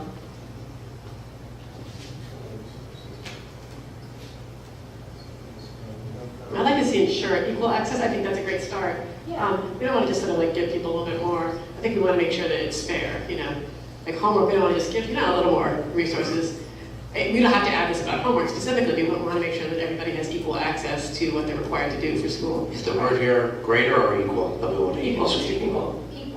Insofar as it's Yeah, possible. because it would be, for example, you could give people a Chromebook to go home with, but there's no guarantee they can use the internet because they don't have Wi-Fi. You could add the word all, I think, before the students. All students. Don't we want equitable? Yes. Not equal? Equitable is better. Yeah, we can't give everyone Much better. 45, but if Right. they need it. Right. Oh, We yeah, need to so- make it yeah, equitable. yeah, right, right. So you're comfortable? Just turn equal into equitable. Isn't this just shorthand for the fact that if they don't have computer access? Yes, We want to just say, right, but it seems like we keep saying it, is the thing. And instead it gets turned into Dr. Taylor says we can't assign homework, and that's not what, I hate this thing. that's not what the This board is or Dr. worse. Taylor is saying. This is more fussy. What the board and Dr. Taylor is saying is, Yes, but this is. if you're going to assign it, you have to make sure that everyone in your class can do it, not just the kids who have computers and internet access. But so just because we're changing it here doesn't mean that these more specific goals within the goals have Of course, changed. no. So those still exist. And we could put comma, including with, assignment of homework or something. Exactly. I mean, should we do that? Add a Including note? assignment of homework, or including, I mean, that seems to be a real, obstacle for us. So, It's a dramatic. understandably, it's difficult for teachers to differentiate for technology access. So do you want a homework tag added in there? I would do that, yeah. So That may equitable push us. access to instructional resources and Including, Including, it was necessary to complete homework or something. yes, exactly, include those The necessary. resources should include those necessary to complete your homework. Yeah. Enough? Those resources necessary. including those resources necessary to complete homework. Okay. See, actually, I'll get it off right here. Resources. It could Take be- my dictation. Mine's not up there. Oh, that's I fine. just saw you there. It's a little tired. Yeah. Good. And we don't need, we got and page their one. families guardians. Let's provide students equitable great. access. Okay. Scott? Right? Yes? What? How about we get rid of the words "and their families guardians"? It's the students we care about. Let's provide students equitable access. Just students. Make sure mom and dad keep their homework. Yeah, it does, but I think, Well, no, Anne rightfully keeps talking about, Pierre, Bob? no, but getting emails out to parents in a way that they can access them. I think it's fair to leave it in there. okay, then get rid of the comma. Provide students, you're right, I'm sorry. Their families, guardians. She had like a grab on my I don't use arm. I was like, guardians, I oh don't use my God. guardians in the policy anymore. Policy. Hey, I'm an English teacher, right? It's not guardians out there, really, they were not included. A foster Don't use them mom. in policies anymore. I know, but nobody reads it. Mr. Green, do you remember Strunk and White? I do remember starting line. I think we all suffered. Styles? Styles. Snip? All right, people, next goal. All right, let's go. G 1.2. Anybody have any, I'm sorry, what was that one? we're on to the next one. Yeah, I made a suggestion. Ms. Galvin, I believe you added the first bullet. I moved the first goal from the bottom to the top, that's all that is. Oh, okay. Just I because see. I wanted to emphasize that we don't have a lot of goals surrounding inclusion of special needs students. And I'm concerned that while not being an education professional, it does concern me that we have so many self-contained classrooms, for example, at Irving. And regardless of whether that's necessary or not necessary, it concerns me. And I want to make sure that we are moving forward with an effort to work towards inclusion. I mean, that inclusion be a priority, even if it's not yet attainable in some situations. I mean, for me, having a separate ABA room and a separate self-contained room and a separate this and a separate that is the second best option at Irving. Well, it sounded like Susie was, though, talking about students Oh. being in those classes and then Sorry. they've been participating in certain classes with the rest of the student population, and then the goal is to move them out. Right. I don't want to caricature what Susie said. Of course she did say that. And I know they make a real effort. But, some of those classes, with greater resources and training and all kinds of support, some of those students can spend all day in the general education environment. And I'd like to see us moving towards that, not just get those students out of that one class and into the group classes, but moving towards, radical inclusion, as some people refer to it. And I know we don't have Or is words to it do called that something now. radical? Radical, and people love That that makes when people feel really comfortable. they really read that. I'm totally comfortable with it. I'm sorry. No, I was just gonna say that there were a couple different goals inside this goal that mentioned cultural responsiveness. And while I have, a lot of respect for the phrase, I don't know that that really encompasses everything we're trying to say when we say cultural responsiveness. So, Do you mean in the strategic plan? in the or strategic plan in terms of the goals, though, like, there's some, I don't know what the word, like stigma is about talking about special needs and what it means to be, to have Asperger's syndrome, for example. Like, what does that mean? That you could, a lot of people that have Asperger's syndrome actually do think of it as a different culture. Right. Like from a separate planet, like your Wrong brain planet, is- though, yeah. Wrong planet, right. So I think that that is a part of cultural awareness and cultural responsiveness, and I would like us to kind of memorialize that. I can tell you that the work we're doing, especially at the middle school, pulls in special needs students when we talk about culture. So that's happening. Yeah, no, and that's wonderful. I just want to be, I guess, a little bit more bold and specific about what we mean by culture, because, the idea of culture makes people think of like different costumes and different foods. That's true, sombreros and... Diversity. I don't know how else you could identify all the groups of people we want to help, because for us, culture means it's like an all-encompassing term. Well, we talk about this here. We talk about, what is this? The district will ensure the inclusion and support of students of all abilities, races, cultures, religions, belief systems, sexual orientations, gender identities, I genders. remember we labored over that sentence. Yes, I remember Like that. nobody's business last year. And Like, I that would like sentence to- did not come easy. I'd like to be If you're gonna mess with that sentence, I'm just telling you, you're I'm gonna go there. it's I'm gonna gonna- work. squeeze in another thing in between the commas there and say that we should talk about neurological diversity. We have to then check with our students if the commas are in the right place, so you will be the comma please. They're gonna Okay, let sure, us know. that's, I'm down with that. What do you guys think about that? Neurological diversity. I love it. But that's not a surprise to you. No, I mean, I think that that's great that you love it. It means I just don't know if neurological diversity, I don't know, I'm just gonna remember the term, is more clear than cultural, like, I don't know, I just don't, to me, cultural awareness is more clear than neurological diversity. I hear you. I think that a lot of people with cultural awareness, cultural diversity, they don't think about neurological diversity. Neurological diversity, that's a term of art that's used in the disability activist community. But also I think, like, in terms of like colloquial speech, when my intuition is that for most people, including me until recently, when I heard cultural awareness, I thought about different ethnicities, different countries, different nationalities, different religious traditions, and it didn't really occur to me to think about the different disability communities. So I don't know. So what's the phrase? neurological diversity.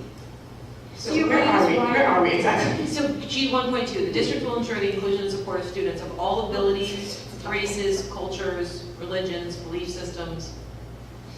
So anywhere in that, But neurological diversity doesn't go with neurological That's true. ability? No, but no, it's not about ability. Right. It's about having a different brain map from someone else. Right. No, I don't know how to but say how do that you fit that grammatically. into that sentence? What's the grammar? Just pick a spot and squeeze it in. What's the No, but grammar? it doesn't fit, is what I'm saying. What's the grammar? Is it of all abilities, of all neurological statuses, of all neurological... Oh, I see what you're saying. Yeah, like it doesn't, Doesn't the all abilities Yeah, take that's that it. into account? Because it's not about abilities. A person with Asperger's syndrome can do everything that a person with a neurotypical brain can do, just in a different way. So it's not about abilities or, disabilities. It's about diversity. It's about neurological diversity. So how do we rephrase that? But Neurological wait, disability. honestly, where do you stop though? You never stop. Yeah, I mean, we didn't stop with gender identity, right? Well, I mean, we didn't stop with gender identity, we didn't stop with belief systems, we didn't stop, you know what I mean, like, no, I know, honestly. But you have to admit that there's almost nothing in this strategic plan about disability and inclusion. And that's partly my fault, I mean, I didn't get there. That all ability is- What I would say to you in response to that is we probably have more students in the district who are not neurotypical than we have who are not, who are transgender Oh, yeah. or Right, so of course. I don't think it's a question of where you stop. It's like, how do you, I mean, and I know it can sound like the PC police, but, I don't mean to mince words though, but of all abilities captures that for me without putting the word neurological or anything else there. I mean, I think she's saying that it doesn't capture it for neurologically diverse people. It doesn't capture it. I mean, a lot of people with Asperger's think of themselves as having a separate culture. You know, there's a component of deaf culture that's deaf culture. So I see what you're saying. I mean, but in the disability community, that this is a thing. It's a thing to not call it abilities. I know, but it's for us who see it that way, not for her. I mean, I would say, at least for myself, I see it that way. I see that when you say full abilities includes people with neurological differences. Right. And we could say neurological differences, and if everyone's happy with that, Here, okay. let me say this. It's 9:15, I know. and we all could debate all of these things forever. We're going to adopt these next week. We have abilities there. It may not be the best, but I don't know if we can spend 20 minutes now trying to figure out what the better words are. If you can come up with better words between now and next week, let us know. Put them in, but let's not sit here for another 15 minutes because we still have to get through our whole agenda. Neurological differences. Huh? Neurological differences. Support of students, neurological. It doesn't really make. It doesn't. Yeah, there's something missing. So it's duly noted, but let's move. Yeah, we'll figure it out further. Yeah. Or to avoid a quorum violation, you can just email Darcy. Yeah. Because we don't want to work on the document cooperatively. Right. I just want to know that the board goals are printed on every single one of our agendas. This is not just for us. Right. This is for us to validate Yeah, no, the it's- community. No, I'm just explaining why this Yeah. is not something that we can just brush off. I'll leave it at that. Well, No. in the end, we don't want anybody to feel left out of this statement because it's a pretty long statement. So we should make it say that nobody should feel left out of it. Really. That's the So if somebody thinks of some other good way to word that, between now and when we're done, Yeah. throw it out there, but let's try to move through the rest. Does anybody have any other points about any of the rest of the bullets that are there? Let's see, 1 what are we on, 1.2? Yes. Yeah, So we I have modified- detracting middle school. I modified the last one that got crossed out, that's the one that is just below this. It's that one. I changed it to the following, and I'll just read it, we don't have to type it. Promote mixed ability classes at the high school, including possible replacement of honors classes with honors option classes, and enhancement of the openness of advanced placement classes. And I thought that captured the spirit of what the board wanted. I'm sorry, where does that go? And in place of that whole research. Can you do it? Can you access? Can you What? do Yeah, it? Are you on the document? I'm on the document. I actually changed a few words to what I wrote. Can you just put it in? I'll put it in, yeah, I put it in a week ago. Let's see it. I'll put it in. See it live. I'm saying, Mark told me about this a week ago, and I totally It's fine. ran out of time. It's fine. I always heard it at the And time. I'm sorry, but where is that going? You lost it. 1.2, where it says research or implement. Oh, the research, It would okay. be, it wouldn't say continue to research or whatever, it would say just promote mixed ability classes at the high school, Okay. and so on. But So we're taking, you want to take it out from under research and? Yes, I want to take it out from research. We already started the honors option. Right. So let's see, we're going to get the results of the honors option, and we would promote mixed ability classes, including potential replacement of honors classes with honors option classes, since the research is being done now. Okay, already. plug it in there. So I'll change this to say exactly what I just said. So I did make a slight change. Okay. In fact, that means you could take the detract middle school classes, including math piece out. Because I think, well, let's see what you come up Well, with, that's- but oh, I'm thinking yeah. that would replace the other. I mean, one is middle school, we're totally detracting. I mean, with Well, the really, the exception- only thing, it seems like it shouldn't, I mean, is anything other than math tracked at the middle school at this point? We'd like to see a change. I mean, is anything else tracked? Yes, Oh, I'm sorry, no. What, English? math at the middle school. Just math. No, I That's said what other than- Joyce Oh, said. so sorry. Because we No, say that's it. including math, but it really should just be detract middle school math. I mean, it's not including math, there's nothing else that's tracked in the middle school. That's true, yes. Correct. Yep. Detract middle school math. Let's take it out.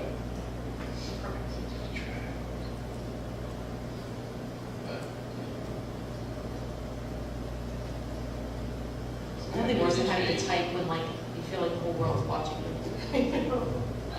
Like all of a sudden your fingers turn into like lead soft. Stinks of typing. For some reason, I'm not seeing Mark's. I'm changing it now. It's on the right. He's on the. I'm on the right in the comments. Oh, that's why. You can do it live in the I didn't document. want to do it live in the Why? document. Come on, Mark. Okay, I mean, it's- We can always pull up the prior version. It's- no, I'll cut and paste It's it. not legit once you put If it you don't want in. to commit, yeah. I'll cut and paste it. I don't know anyone was waiting. Oh, no, we're not. Okay. So, any 2.2, thoughts, concerns, suggestions?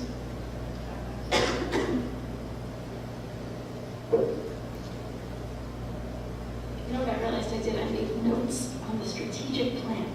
Oh, But not on the board goals, because I was afraid dear. to touch this document. So, Okay. No, makes it go because the possible placement of honors classes with honors option class enhancement of open access. More open access. Oh, yeah, Not enhancement of advanced placement, right? Enhancement of And increased more- openness.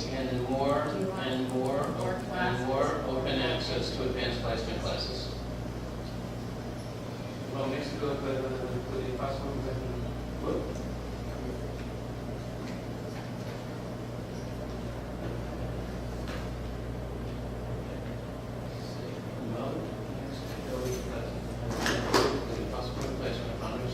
Classical and honors option classes and more open access to advanced placement classes. And then we're deleting the next sentence, right? Right, that's what it replaces. But we'll talk about So- things better. I'd like to go back a little bit to G1.2, where it says provide professional development to help school personnel identify, understand, and effectively respond to cultural diversity. I think that's where, personally, I feel like we're lacking a little bit of the sensitivity to the special needs in the district. And neurological? And neurological. And other abilities. But I mean, it's not just neurological, it's also like people with other disabilities. Oh, yeah. Cultural, respond to cultural, neurological, and ability diversity. I don't know. And socioeconomic diversity. Wouldn't it be easier at this point just to say, just to leave it at inclusion and support of all students and not try to No, no, and I'll tell you why. Because that population gets completely dismissed and forgotten. When you say diversity, because when we, like I said, say the word diversity, not everyone has the same understanding of what that word encompasses. And I know that that is the case in our district, that we don't always think of people with different neurological. Right, but Wiring. I'm saying rather than trying to define all the different diverse populations within the school district, wouldn't it be easier for us to say the district will ensure the inclusion and support of all students? I wish I could- Leave it at that. I wish I could have confidence that when we say all students, that everyone understands the meaning.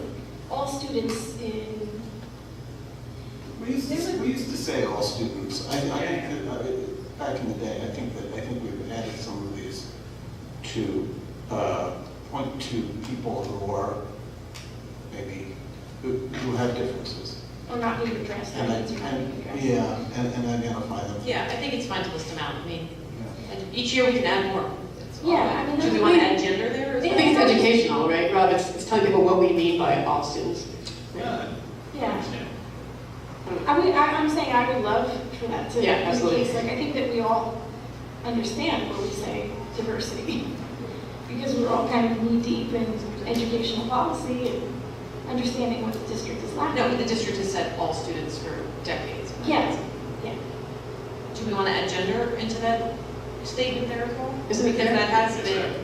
it's there, is it? Gender. Gender/gender identities.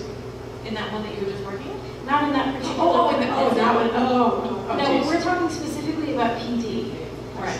So, Are we gonna offer more PD or? I mean, I would absolutely not deny us more PD in terms of gender identity, but I think that there are certain places like Anne pointed out that our strategic plan is kind of falling down a bit, and that's in supporting students with special needs, I would say. I think that we've made like great strides in supporting students with gender diversity and other like sexual identity. There's lots of issues that we have been very cognizant of making, progress. But I think that in terms of special needs students, maybe we've gotten a little sloppy about specifying that group as a group that still needs to be addressed. Okay, so does the statements that's there cover it for you now? I think so. Yeah. Okay, so let's go to 2.2. I think it's more about how should it be reasonable. All right, 2.2 people, focus. We still have the whole agenda to get through.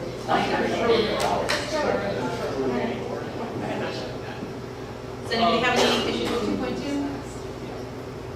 I think it might be with 2.2, it might be with the one above it, I'm not sure where it goes. I know at one point we looked at overall, across the board, all the different assessments that are done throughout the district. And I know we were looking at trying to figure out whether or not we were top heavy in some areas and not enough in other areas. And I'm just wondering where that is at and where it should be within this. I want to make sure that we're still assessing our students at an adequate level, but not overdoing it. Actually, I think that's actually a matter of state law now, isn't it? That districts have to let parents know what standardized assessments. I'm not aware of a law. We have to send home an ESSA letter that indicates what standardized assessments are in the district, but not other outside of that. That's it. I was thinking that the last bullet under G22 speaks to that, but if you'd like it to be more specific, we can hone in on that. I agree with you that we need to do an audit. Still poised to do that, I haven't gotten to that yet, but something I'd like to do. It was just the way it's worded, and I didn't come up with a way of rewording it. But it just felt like we needed a way to review our own assessment program of the students themselves, just to make sure that we were doing it in a way that was sensible for the students overall, and not overblown. Let me change some language.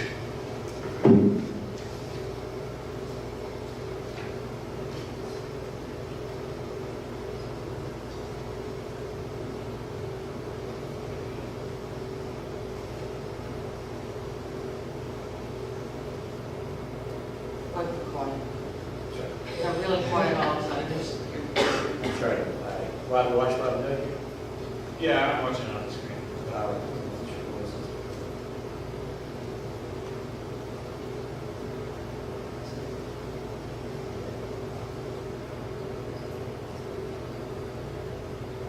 It's quiet time right now on my inability to prepare this section of the workers.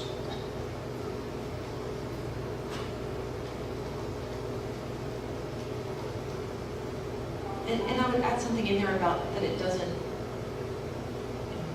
that students don't use too much learning time.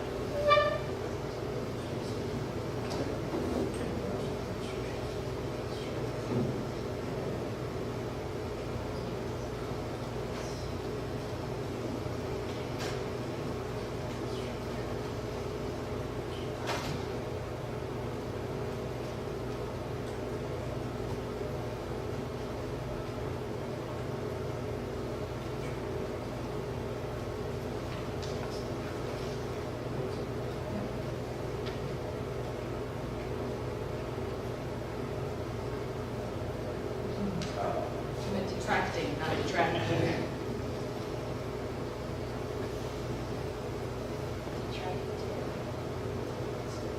Something to play with. Yeah. You better add an ing to the end of that detract. My computer just knows it to be that. I'll do it. Okay, can everybody live with those last three? Do we need to be specific about turnkeying in that provide professional development that is ongoing and in practice for teachers? Should we kind of be specific about how we deliver that? It doesn't. I mean, we just talked about it the other night when I sat in on the curriculum committee meeting. Like, when I thought back to what PD looked like in this district 3 years ago compared to what it looks like now, it's, I mean, it's a totally different animal. I don't feel the need to institute that in board goals. Yeah, I was just wondering what Scott was thinking about, because I know that as part of the strategic plan is to make sure that we have kind of in-house experts on. Right. Yeah, I mean, it seems like that's what's happening. Okay, can we move on from board goals? So if anybody has any last tweaks to these, let it be known this next week, and we're going to vote on them next week, and we'll do the same thing, move it to the top again, so if there's any discussion, we can get through it, but. Do I have the green light to clean this document up? Yeah. Okay, Yeah, I think whatever edits need to be made on there, we'll make before the next meeting. Okay. I'm sorry. Yes, but. Goal 1.1, I just want to revisit that really quickly because I thought of something that we may have missed. When we were down in Atlantic City, we heard the state board guy talk a lot about civics education, which sent a chill up and down my spine. That does come up in our third focus area, Yeah, which I didn't include in these goals. right, and I would like for us to get a jump on that before the state board of ed gets their tentacles on it. I've got to be frank that the reason why I didn't add that goal here is because the reality is we've been so all in with these particular goals. I think that would take us in another, spin us off in a different direction and distract our teachers from the focus, which right now is on the whole child, cultural Yeah, I'm responsiveness. not so worried about that. Okay. I'm not so worried about what's going to come down from the state board right now. It's a totally, we have no idea what's going to happen. That's true. Everything is being scattered to the wind right now, so. Well, it's good to see that. I'm not worried about beating the state board on anything. I see Mark Beard trying to speak. Yep. The transition. He's on the transition team. Yes, he is. Mark B. John, the Cheers. former president of the state board. Okay. Okay, well, thank you. Okay, so let us move on from the board goals.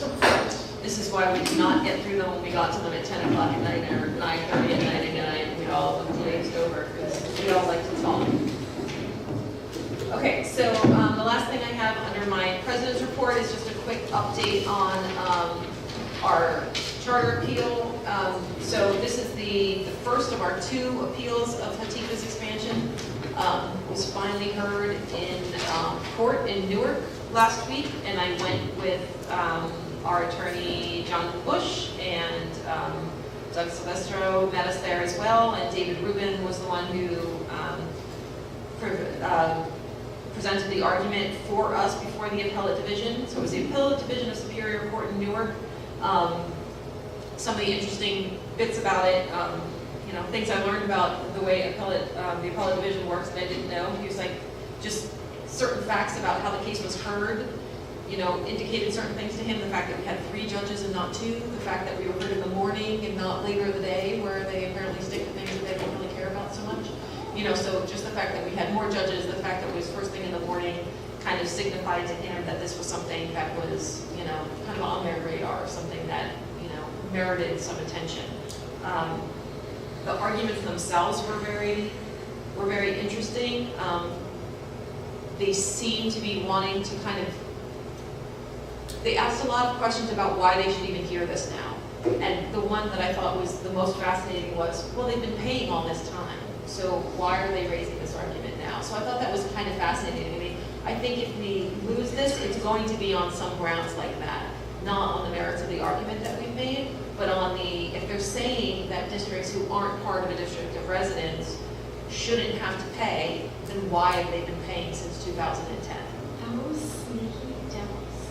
But that presents other interesting opportunities moving forward, and David Rubin, who again is our special counsel before the appellate division on this case and our second appeal, he's also now representing Piscataway on, I think, one additional case that's going before the appellate division. He's representing New Brunswick and North Brunswick on their case that's going before the appellate division. So this is kind of turned into his thing. So as he said, he's going to be getting lots of different bites of this apple. So if ours is the one that pushes this issue to the fore, one of these other ones likely will. So how did you answer that question? I mean, there really isn't an answer. I mean, like, what answer can you possibly give for that? I mean, There's always an answer. Right. There's always an answer. So, I mean, he's a smart guy. He's a fantastic attorney. I can see if there was one that he put in the summation. I mean, there's no answer to that. I mean, we've been paying. He would say, yes, It's well, the they law. did raise this objection, here and here, but, no, they have not, they did not pay. I mean, these are appellate judges. They're not going to take some song and dance. I mean, I assume I'm sorry, I mean, I assume that he would have responded something to the fact that, there is no legal requirement that you press your rights immediately. I mean, you're supposed to press them within a reasonable time, but, maybe 6 years is reasonable for a bureaucracy, school boards, elections, for this institution to get its act together to do that. It's not going to be unduly prejudicial to these charter schools. They should have known that this was an issue because we've been talking about it. I don't know, that's what I would say. I mean, the fascinating thing that's coming out of this, the important That's what you're piece that's coming out of it is that it's forcing both the state and the charter school and the New Jersey Charter Schools Association to make the argument of, yeah, we mean that every charter school is a statewide charter school. That's their argument. Their argument is, yes, if there's a charter school all the way north in Essex County, then yes, they could potentially take a kid from Cape May County, and that district in Cape May County would be responsible for paying for that student. That may get them out of this case in court, but that's a really, really, really bad argument in the court of public opinion. A really bad argument. And it's a really bad argument to make coming in with a new governor and the goal is, that we're going to push the legislature to actually act and to do something different in terms of how either charter schools are funded or something. This is going to, whether we win or lose this case, I think we all walked out of the courtroom feeling like this case is absolutely going to push that conversation to the forefront, because nobody can wrap their brains around that. Maybe the New Jersey Charter Schools Association can wrap their brains around the fact that, yeah, a district in Cape May should pay for a charter school in North Jersey, but it kind of defies logic. So, if we hadn't paid 6 years ago, would either of our administrators know what the state would have done? Would they have taken money? They wouldn't have jobs. I mean, Would they have fired our administration and taken the money anyway if we hadn't paid for the charter? I would have withheld from the state aid. They would have They withheld. could have withheld it from the state aid. Right. Okay. I mean, what they really mean is, why didn't you do this earlier? You're not supposed to Did we sue years ago? Oh, not on this issue, no. I mean, it's like, you slip and fall outside someone's house, and there's ice there. There may be a particular statute that says you have to do it within a year or whatever. But in general, there's this feeling in the law that you can't sit on your rights, I thought to this surprise the person. I thought this suit has been going on for 3 or 4 years. 2. Only 2. Okay. So, 4 years? So we filed it 2 years, right? Yep. So that was very interesting. And he said that we would likely not expect to get a decision for 4 to 8 months. So we waited 2 years to get to court, and now we're going to wait another half a year to potentially get a decision. So it's all kind of fascinating. So let's move on to our committee reports. Michelle, you want to give us your curriculum report? Yes, thank you. I'm going to try and keep it really brief, so I'm going to go quick. We have the resolution to approve field trip requests. I stated in my report that there are some expenditures there that it's understood that those are like kind of prorated or paid back to us retroactively after those groups have done their fundraising. So any of those things that kind of pop out at us that might look really expensive, that's nearly guaranteed, right, to come back to us. I'm going to have a report for the board next Monday night, to give a census to how many dollars these organizations have actually raised, so you know by the end of the year what we're looking at. That's good, thank you. Number 3 is the resolution to approve the HIP incident reports from September and October that we discussed in the closed session. Number 4 is the resolution to approve Jesse Strudowitz, paraprofessional, to attend 6 hours of handover care training. Number 5 is resolution to approve Jen Knapp to present dynamic learning maths assessment training on Thursday to the following staff members. And just So that you know, dynamic learning maps assessment training is for the dynamic learning maps assessment that is the stand-in for PARC for our special needs students. Number 6 is the resolution to approve the following staff for Genesis gradebook training on Monday, November 27th. And those people, I assume, would be turnkey, what they learn. The Genesis trainers, The Genesis they're training. turnkeys, yeah, those are our leaders. Right. So, the middle school apparently is saying, they're updating grade books at this time of year, so looking forward to that, I'm sure. Number 7 is the resolution to approve the following graduate student placements. That's Stephen Kogo from Rutgers in the Language Arts Department in the middle school. Number 8, resolution to approve the following curriculum in the following subjects. So health, kindergarten, grade 1 through 5. I have the curriculum here, on paper, if anyone wants to take a look. Number 9 is the resolution to approve the memorandum of agreement between education and law enforcement officials for the 17-18 school year. There are no changes to the law enforcement MOA. They were talking about updating it, never happened, so unfortunately, I had the old document. It dates back to 2013. So do we have is there a copy of the Should that we could? be able to drive. Okay, sorry. Thanks. Okay, does anybody have any questions for Michelle? From you? Okay. I just wanted to recommend that everyone look through curriculum on the drive for these grades like 3 through 5, just to make sure that our discussion about social media was kind of reflected in that, and if not, then maybe there's some suggestions you can come up with. And just to be clear, that was our closed session discussion about social media as it pertains to HIPS and discipline, so that becomes like one discussion of social media. You can discuss social media. Right, because you weren't there, so. So yeah, if people could think about that when they're reviewing the curriculum, that would be really great. Thank you. Okay, so Mark, could we get your finance report, please? Yes, the Finance Committee met at 6 o'clock tonight. We discussed the agenda. We also discussed other items, including primarily the current state of the finances for the year. The district has a small amount of money above the amount budgeted. So we're a little bit ahead, but not nearly as much ahead as we were this time last year. So we need to be very careful, I would say. So very careful in spending the money. We've had a number of additional replacements in the school district of children who need either in-district or out-of-district IEP placements, which is very expensive. And we've had a number of other expenses that weren't anticipated, including health insurance, which went up for our staff. That's costing us $90,000 more than the state told us to budget. So we just have to be very careful and just watch every penny and not spend too much. We're going to need it. We're going to need it going forward into next year.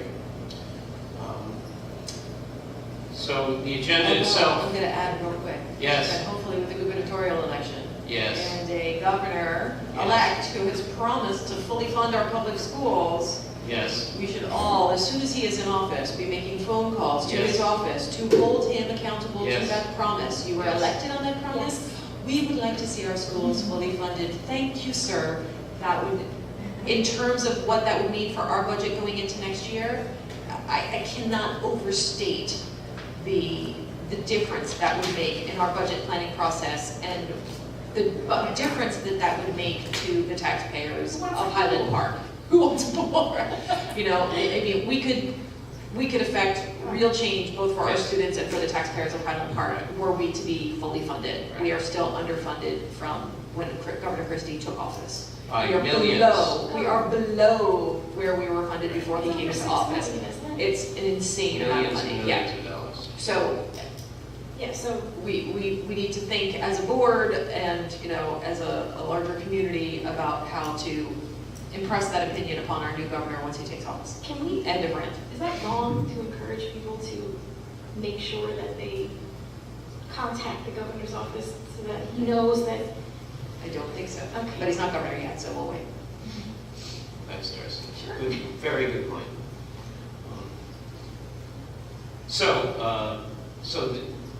We have our bill lists, September, October lists. I'm sure by next Monday we'll have some newer bill lists. That's item 2. Item 3 is resolution to approve travel and related expense reimbursement reports.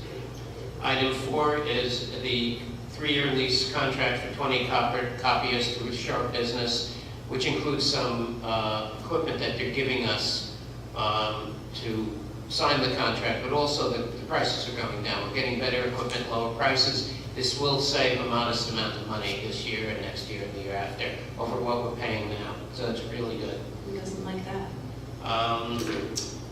The Highland Park Educational Foundation has given us grants. I totaled it informally, and it looks to me like it's over $20,000. It's going to a dozen projects at all of our schools, to projects in different areas. It just looks wonderful. There's projects in cameras and playgrounds and new programs, etc. So it's really, really good. It's on the agenda, it's on the drive, we all have it. I'm not going to read it all, but there's a dozen really wonderful new programs being funded. So thank you. And now we have Camp Mason, not Camp Bernie. What? It says Camp Mason. Camp Mason Outdoor Adventure, $8,000. It's fabulous. Grant. Well, Camp Mason doesn't have like a bubble or anything. If it rains, it rains. yeah. Where's your senior trip? You should go back to Camp Bernie.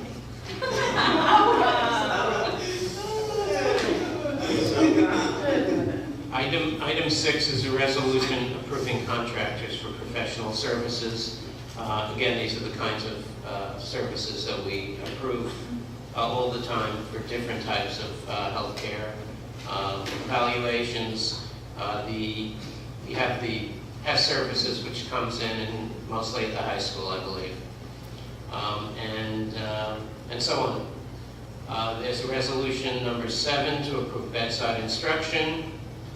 Resolution to accept a proposal for 22 solar shades at the middle and high school media center. Number 9 is a resolution to award the contract, and that's for $3,255 for those shades. And then item 10 is the removal of a stair chairlift. We have an elevator there, so this chairlift can go. This is the cost of removing it. That hasn't worked apparently in years. And then a resolution to accept the first place award in the amount of $5,000 for the Why Our Science or Chem Lab Needs a Makeover competition won by our high school students today to be used to purchase supplies for the high school science lab. Which was hilarious. Yes. How excited is Ms. Stephanie? And how many Proud to times say I voted for I it. think we all voted last time. Yes, we all voted She for must be it. so excited. So that's the report. I don't know if anyone has any questions. I just have a statement that in response to that, and I told Scott about this, like, my dad worked for 32 years at Bristol Myers Squibb. We live in the middle of pharmaceutical Yes, country. yes. If we have chemistry lab needs, and this $5,000 doesn't cover it, I can't imagine that between all the pharmaceutical companies that surround us, we can't get some of them to say, hey, don't you want the students in the towns that, you know? So if this $5,000 isn't enough, we need to get, you know, our chemistry department to let us know what those needs are and see if we can get those needs met, because if you're gonna be able to do it anywhere, it's gonna be here. So that would be another, and I think there was I saw a lot of sharing of this video on social media, which was great, but it was also like, well, why has that board been funding that? We didn't know. If we don't know that a need exists, it's hard for us to do something Yeah, about that it. kills me when I see like teachers with all those like GoFundMe accounts and buy calculators and things. All right, Oh, I do have one quick question. I was getting there, jeez. I know it's gonna come up. Is there, do you know the reason why we're going with Camp Mason instead of Camp Bernie? I have no idea. Okay. I don't know if anyone else does. No, I didn't. They just, I think it wasn't available. Okay. Besides okay, if no one has any other questions for Mark, then we will move on to personnel with Judy. Okay. Personnel committee has been, okay, we've been very busy. You have been really busy. Yes, Ann and I and Scott, we've just been meeting and meeting and meeting, interviews and phone calls and more phone calls and more interviews. And pizza. And pizza. And salad. So we interviewed for both the new curriculum supervisor for the humanities and for the intern principal at Irving while Ms. Brady's out on leave. Yeah. Yes, Ms. Freeborn. Mrs. Freeborn. Yes. And it was a process. It was a real process. We were 2 rounds. The first one with teachers and some... Teachers, supervisors, and myself. And then the second round involved members of the personnel committee and the principals and staff, of course. And Susie Boudin. Yes. And me for one. And Darcy, thank you for subbing as one of our guest personnel members. But yeah, so we have 2 candidates on, 2 resolutions tonight, 13 and 14. I'm going to jump ahead to that. So 13 is a resolution to approve Rebecca Fittipaldi for the supervisor of curriculum and instruction of humanities. And for those of you who do not know Rebecca, I had not met her. She is a teacher at Irving, first grade. And when we were discussing her position, we really realized that the early grades needed a lot of focus. And so that was one of the contributing factors. Scott, do you want to? We also felt that it was vital to have somebody who had strong interpersonal skills, knew how to be a collaborator, and work hard to gain the trust of whatever group of teachers are working on a grade level that the person coming on board is not acquainted with.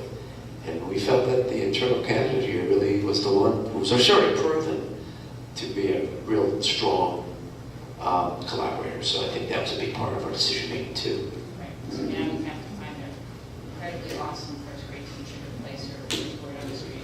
She's an incredibly awesome first grade teacher, so that was certainly. Are we going to do the same thing that we did last time we had administrative hires and have them come to the next board meeting? Yes. So Rebecca will be here next Monday. I didn't invite Megan, but I could if you'd like. yeah, why not? Great. So No, that's it's all the rest of us may not have met her, Good point. necessarily know her, so. Yeah, definitely. Okay, So great. the new maternity replacement principal is another in-house person, Megan McNally, from the middle school. And she brought with her a lot of special ed experience, which we need in Irving because of the new ABA classrooms and the support the teachers will need over there. And her just being so experienced within the district. So they're supposed to be starting in January, so.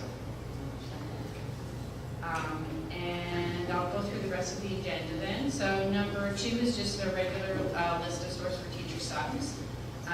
We have a resignation, Jen Shopwich, a personnel payroll bookkeeper in the business office.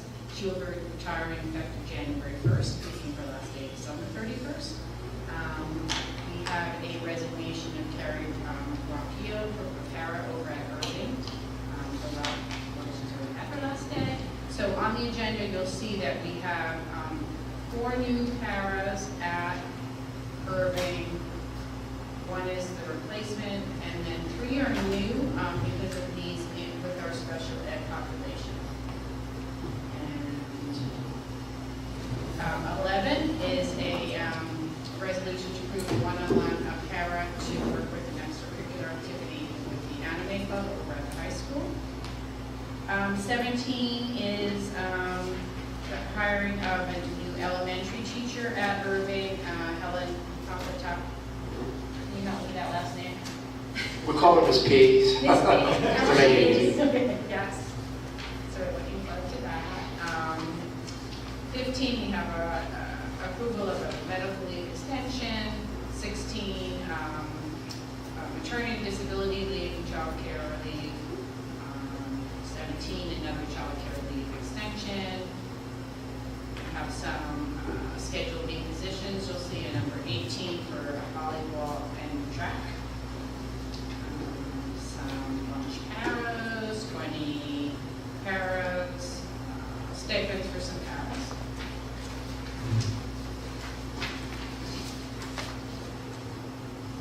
Same for 21. 22, the resolution to approve the following home instructor, bedside tutor, and that's listed. We have some after-school tutoring teachers, 23. Staff members for parent night, the ELL parent night, paras over at Bartle. And then 25 is following staff members to do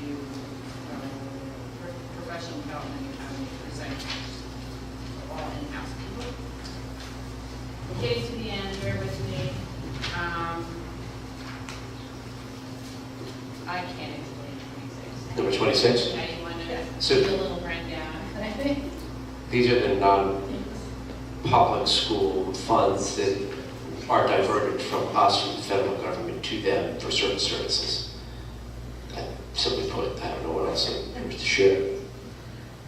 27, oh, okay, so we have some paras that are chaperoning to the competition at Kane on June 4th, and then approval of the before-after school program staff.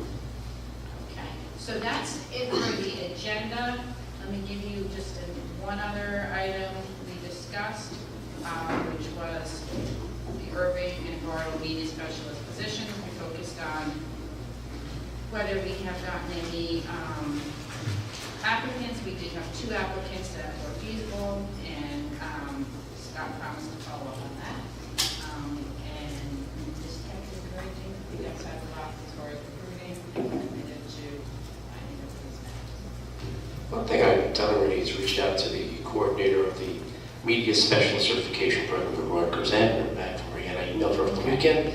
I'd like to speak with her students who are getting ready for the career and do a little recruiting, and a little give back as well. So we'll see how that plays out. One thing I'd like to add to your report, Judy, is assurance to the board and the community, parents who might be watching the meeting, that we have dived, I think that's a word, past tense, I forgot, right into replacing Miss McNally and Miss Fittipaldi. We're trying not to be presumptuous and assuming the board's going to approve them next week, but we do need to start the process. So we already have several applicants for Ms. Fittipaldi's position, including 2 internal applicants. One person is interested in shifting schools, and another who works at Irving, who is not in a full-time position, he's a maternity leave position. So our focus is on continuity, making sure there's no bump in the road. We're talking about first grade students in Ms. Fittipaldi's class. And then fortunately, at the middle school level, we'll be looking for a general education teacher with English cert to replace Megan, not a special ed teacher, because the vast majority of our classes are general education. She's only teaching one section of special education, which makes it a little easier for us to find good candidates. Okay? Thank you. Okay, does anybody else have any questions for Judy on personnel? Okay, we'll move on to policies then with Ann. Okay, the policy committee has not met since our last meeting, our last board meeting. We will be meeting, I believe it's on November 28th, to go over some new policies. The policies you see on the agenda are the ones that we just approved for first reading at our last meeting. As far as the ones listed here, A through H, policies for second reading, there are no changes to the policies as they were approved for first reading. There is a an additional policy that I think got left off of the agenda inadvertently, so it'll be on next week's voting agenda. And that is policy number 8550, unpaid meal charges / outstanding food service charges. If you'll recall, we decided to approve the version that we were presented with, and Strauss asked me with probably a few edits. We decided to approve that for first reading, but we were going to look into an issue raised by Linda. Linda correctly pointed out that the state of New Jersey, the statute that governs unpaid meal charges requires us to, at some point, decline to serve lunch to the student whose account is in arrears. That's what the statute says. I looked it up, and of course Linda was correct about that. I just want to see for myself. So what I just reshared the document with board members, and it'll be available to the public at the next meeting. I put that section back in. So essentially, when payment is not made for lunch, the principal or designee contacts the parents to find out what's going on, and tell them to pay.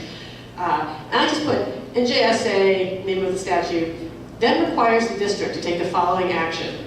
After notifying the parent of the arrearage, which is the word used by the statute, the district, and then I tried to make clear that this is not our decision, this is the state's decision. So according to the state, after we notify a parent that their child's lunch account is in arrears, we then provide the parent 10 days to pay the full amount. If the student's parent does not make the full payment within 10 days, the principal or designee shall again contact the parent to provide a second notice that their child's lunch or breakfast bill is in arrears. Now, this is the first mention of breakfast here. If payment in total is not made within 1 week, the student will not be served breakfast or lunch as applicable. Without payment, I take that back. Without payment for that day's breakfast. Okay, so if the student's family can't pay the full amount that they owed for back lunches, the student can still get the next day's lunch, but they'll have to pay for that lunch. They'll get cash for lunch. So, I'd rather not even deal with that and have the school deal with the parent and do whatever they need to do with the parent and just, let the student continue to eat lunch. But that is what New Jersey requires. And of course, we are hoping very much that we won't get to that point, because when we find somebody who is significantly in arrears, or I guess even insignificantly in arrears, administrators and guidance counselors and school social workers will be contacting the family and trying to figure out what is going on. Have we had that situation where we've had to deny food to a child? I would probably get a call from a parent regarding if that happened, but I have not yet since I've been here. Do you know of any situations like that? Were decided a while ago that the meals should be provided. However, the statute has come out recently, in the past year or so, that's stated otherwise. We have not yet been following it, but we are out of compliance. So if we were audited regarding this, we would be found to be out of compliance. Ironically, I think the statute was. It's not a bad thing. I think the statute was implemented in 2015. It was the 2015 statute anyway. I'm not sure when it became effective. In order to. Is it part of some other larger bill? It's not part of a larger bill, but I assume that it was a single act that just has that in it. What I understand though is that it was attempting to make things better for students by requiring that all this notice be given to parents prior to not serving the student lunch. But they had to include the part about not serving the student lunch. Because some boards have taken the other tack completely. Right. You don't pay, you don't get lunch the next day, which is one of your options. Right. So this way the person gets at least 17 days, which apparently some districts were not providing. Yes. But they could have done without the don't serve lunch after 17 days. What would be the penalty for ignoring this rule? Well, That's we a good could end question. up in a deficit in the cafeteria program, in which case then we're out of compliance with pretty much everything. Because we're not allowed to run the program in a deficit. Right. So, if you maintain this, and everybody takes advantage of it, because they just don't feel Yes. like paying, well then we end up in a financial distress Yes. situation. Yes. If a person is in arrears because they can't afford lunch, they should apply for the application for free or reduced price meals. That's why that program is available. That's why we participated in the National School Lunch Program, to provide that safety net for those. Judith, Linda, could you maybe give us a sense before the next meeting of how prevalent this is? Like, how many students do we, because now we're just talking about hypotheticals, so. No, I mean, from our end, we just don't have the information, so. Dr. Taylor and I met with the food service director to go over the reports from all the schools, and it's thousands of dollars. Was it that $4,000? In arrears? Even more than that. You want to send the documents to? Sure. Someone? Well, it's confidential in the fact that it's student names. Oh. Yeah, we can get stuff that's redacted though, we get student information that's redacted all the time. Yeah, we just block out It's, that. it's probably what, 20 pages long. Well, I mean, can we get a synopsis? There's X Oh, number of sure, students, X sure. number of students, average per Sure. student, I mean, some. Yeah, absolutely. I can tell you for each school, how many students, the total amount that is owed, and you can come up with an average yourself. Is that since the beginning of this You may overestimate No, my my school year, numbers. or is that in, The numbers that carry goes back? over from year to year. So So that it rolls goes back? over. For how many years does that go It back? could be for 12 years if they've been in arrears since kindergarten. So there might be a family in school that's never ever paid, It's possible. and just hypothetically, and if you add all that amount up, whether the kid's still in school or not in school, has left the system or graduated or whatever, you're saying there's many thousands of dollars. Not for an individual. Yeah, yeah, There but are for- individuals that owe over $100. Could you just give us the data, say for last year? Last year, from beginning end of the school year, how many students? We run the balance. The balance is all Okay, balances. perfect. So- Like as of last year, how many currently enrolled students in the district in the 2016-2017 school year? How many of those students, were in arrears? Well, we have a fairly current report because she ran the report for us when we met. Cool. So as of about a month ago. But And the- then Scott, could you find out for us what methods of contacting families are implemented? What are successful, what aren't, that kind of. And certainly if there is someone that's been paying since kindergarten and they're in 12th grade, it's time to find out what's happening with that family. Because it sounds like they're in some kind of I distress. think we've had that policy for 12 years, though. No, yeah. But if we, Of providing. I think it was just right, she's saying that there's, right, right. Yeah, I don't know what happens with the rest of the, So here's a little anecdotal story. we could recover $1,000. We owed We won't money have to. for lunch when I think my oldest was in like 4th grade or something. And, we got the cheese sandwich of shame and all of that. Really? We also got a bill sent to our house that was for 20 cents or something, really severely, really. We got a bill every single year for like $4.35, even though nobody in my family has ever even bought lunch. Not just paid for it, just never bought lunch. Okay, so two anecdotal bizarro stories. And my story I thought was funny because the amount of the bill that we owed was less than a stamp. It was really insane. And it came from food services. So I know for sure that we have a surplus for food services, like that's part of our budget. So I would like to know exactly what food services is about when it comes to their balance. What are they doing? From top to bottom, what is their procedure? How do they let people know? I would like to see the actual letter that is sent from each principal, or what their phone calls are like. Is this generally how do they approach the problem? Ultimately, can't we zero those out, though, if we had, just by, we have funds. We could move for 20 cents or $4.38 or whatever it was. Movable. We are looking into all of those items. We've already, when we met, we discussed all of those items, and we are putting in a plan of action as far as looking at the old balances and wiping some things out, cleaning it up. So. Well, like I said, this was from, I don't know how many years ago now, 6 years ago. So things might have changed since then. I So did you not haven't gotten pay the that 40 20 cent notice every And year? you're elected to the school. And I was elected to the school board. No, you know why? Because I thought that it was a waste of school funds. For them to spend the money on stamps was wasteful. And if they were going to be wasteful, then I kind of had a problem with respecting their wishes of paying the bill. I I don't really know how I would get them 20 cents. Anyway, I'd like to know the details.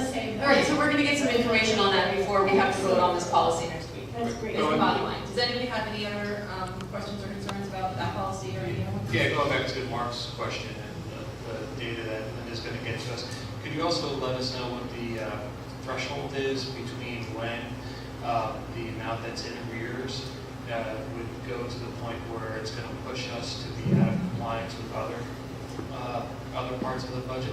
You know, like if knowing that our cafeteria program is not a zero net program, that there's actually, I hesitate to call it a profit there, but there's actually a little bit more money there than what is expended.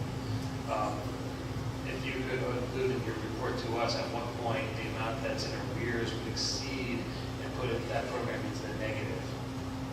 Well, at this point, if you look at the audit report, you'll see that that is not an imminent threat. Okay. Okay, but we do have a lot of equipment that is over $10,000 that we will be looking at having to replace. This is getting very old. And if you look at the bill list for cafeteria, you'll see a lot of repairs, walk-in freezers and things like that, that we're probably looking at having to replace them within the next year or two. So that's why we don't mind having money in reserve, what's called retained earnings, because it's an enterprise account. Okay. So that money needs to be used for those major expenses that do come.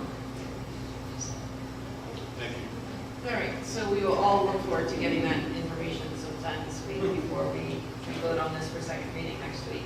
Does anybody have any other questions or concerns about any other policies? Nope.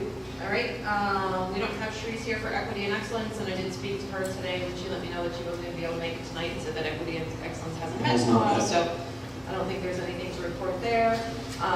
We don't have anybody here for public comment, so we'll skip that. Old business I can get through really quickly. I don't know if any of you got a chance to look at the two resolutions that are on the drive that pertain to the New Jersey School Boards Association Delegate Assembly that is this Saturday. You all know where I'll be on Saturday. They're kind of no-brainers. Actually, Middletown was one of the towns that got funding taken away from them when the legislature redistributed funds where we got extra money, but other districts lost money. So, you know, our gain was someone else's loss. So they're saying, please don't do that again. Can we please say that the New Jersey School Boards Association would like to tell the state legislature that if you give us budget numbers and we create a budget, that then you don't take some of that money away from us? And I think that's a perfectly reasonable thing to ask. So even the school board said, you know, that they can support that. So does anybody have any? I'm glad to hear that. Woo! Yeah. Does anybody have any concerns or questions with us or supporting that resolution? That's a bold position by school boards. I know, right? Carry hold. Rob, Thanks for having having something? And that's You're looking over. not the Middletown one, right? That is the Middletown one. The Middletown, is that the one that is proposing a 2% cap on? I'm getting too confused. Bloomfield is the one about special education. Okay, I have no problem with the one from Middletown. Okay, yes, and then Bloomfield is basically saying that their special ed costs are out of control, they're 22% of their budget, nearly 22% of their budget, and one of the things they're asking for is a 2% cap on the amount that private schools can raise their tuition. Like basically subject them to the same cap that we're being subjected to. So the language that the New Jersey School Boards Association is recommending be adopted is that the NJSBA believes special education providers should have the same cap on their ability to charge local districts for services that local districts have on their ability to raise revenue. I like it. I don't like that one. Because honestly, like if those schools are dealing with students with special needs and for whatever reason to provide adequate services to the students, it occurs for them a 4% increase, I think we should be entitled to raise our costs by 4% rather than them trying to limit the services that they're providing to those students. I like Rob's We should be able to raise our taxes more. Yeah. Everybody have to concerned that it's constraining the services that are provided to those students that are sent to those schools. And honestly, that's the same argument that I've heard. I've talked to, remember we had a meeting, when we had a meeting with some of Senator Diamond's staff and Kara Binchek's staff and Nancy Pinket's staff, that was their argument. That this is a difficult way to rein in costs because some of the equipment, say, that special education schools needs or, but I mean, you can make that argument about us as well, so I don't know, it's a tricky one. What do people think? Other than it's like you want to know. No, I just think it's the Rob's interpretation is less eye for an eye. Yeah. You know, it's unnecessarily punitive. It's just kind of like, well, if we have to do it, so do you. Like, it's like this voice in my head. And it sounds very mature.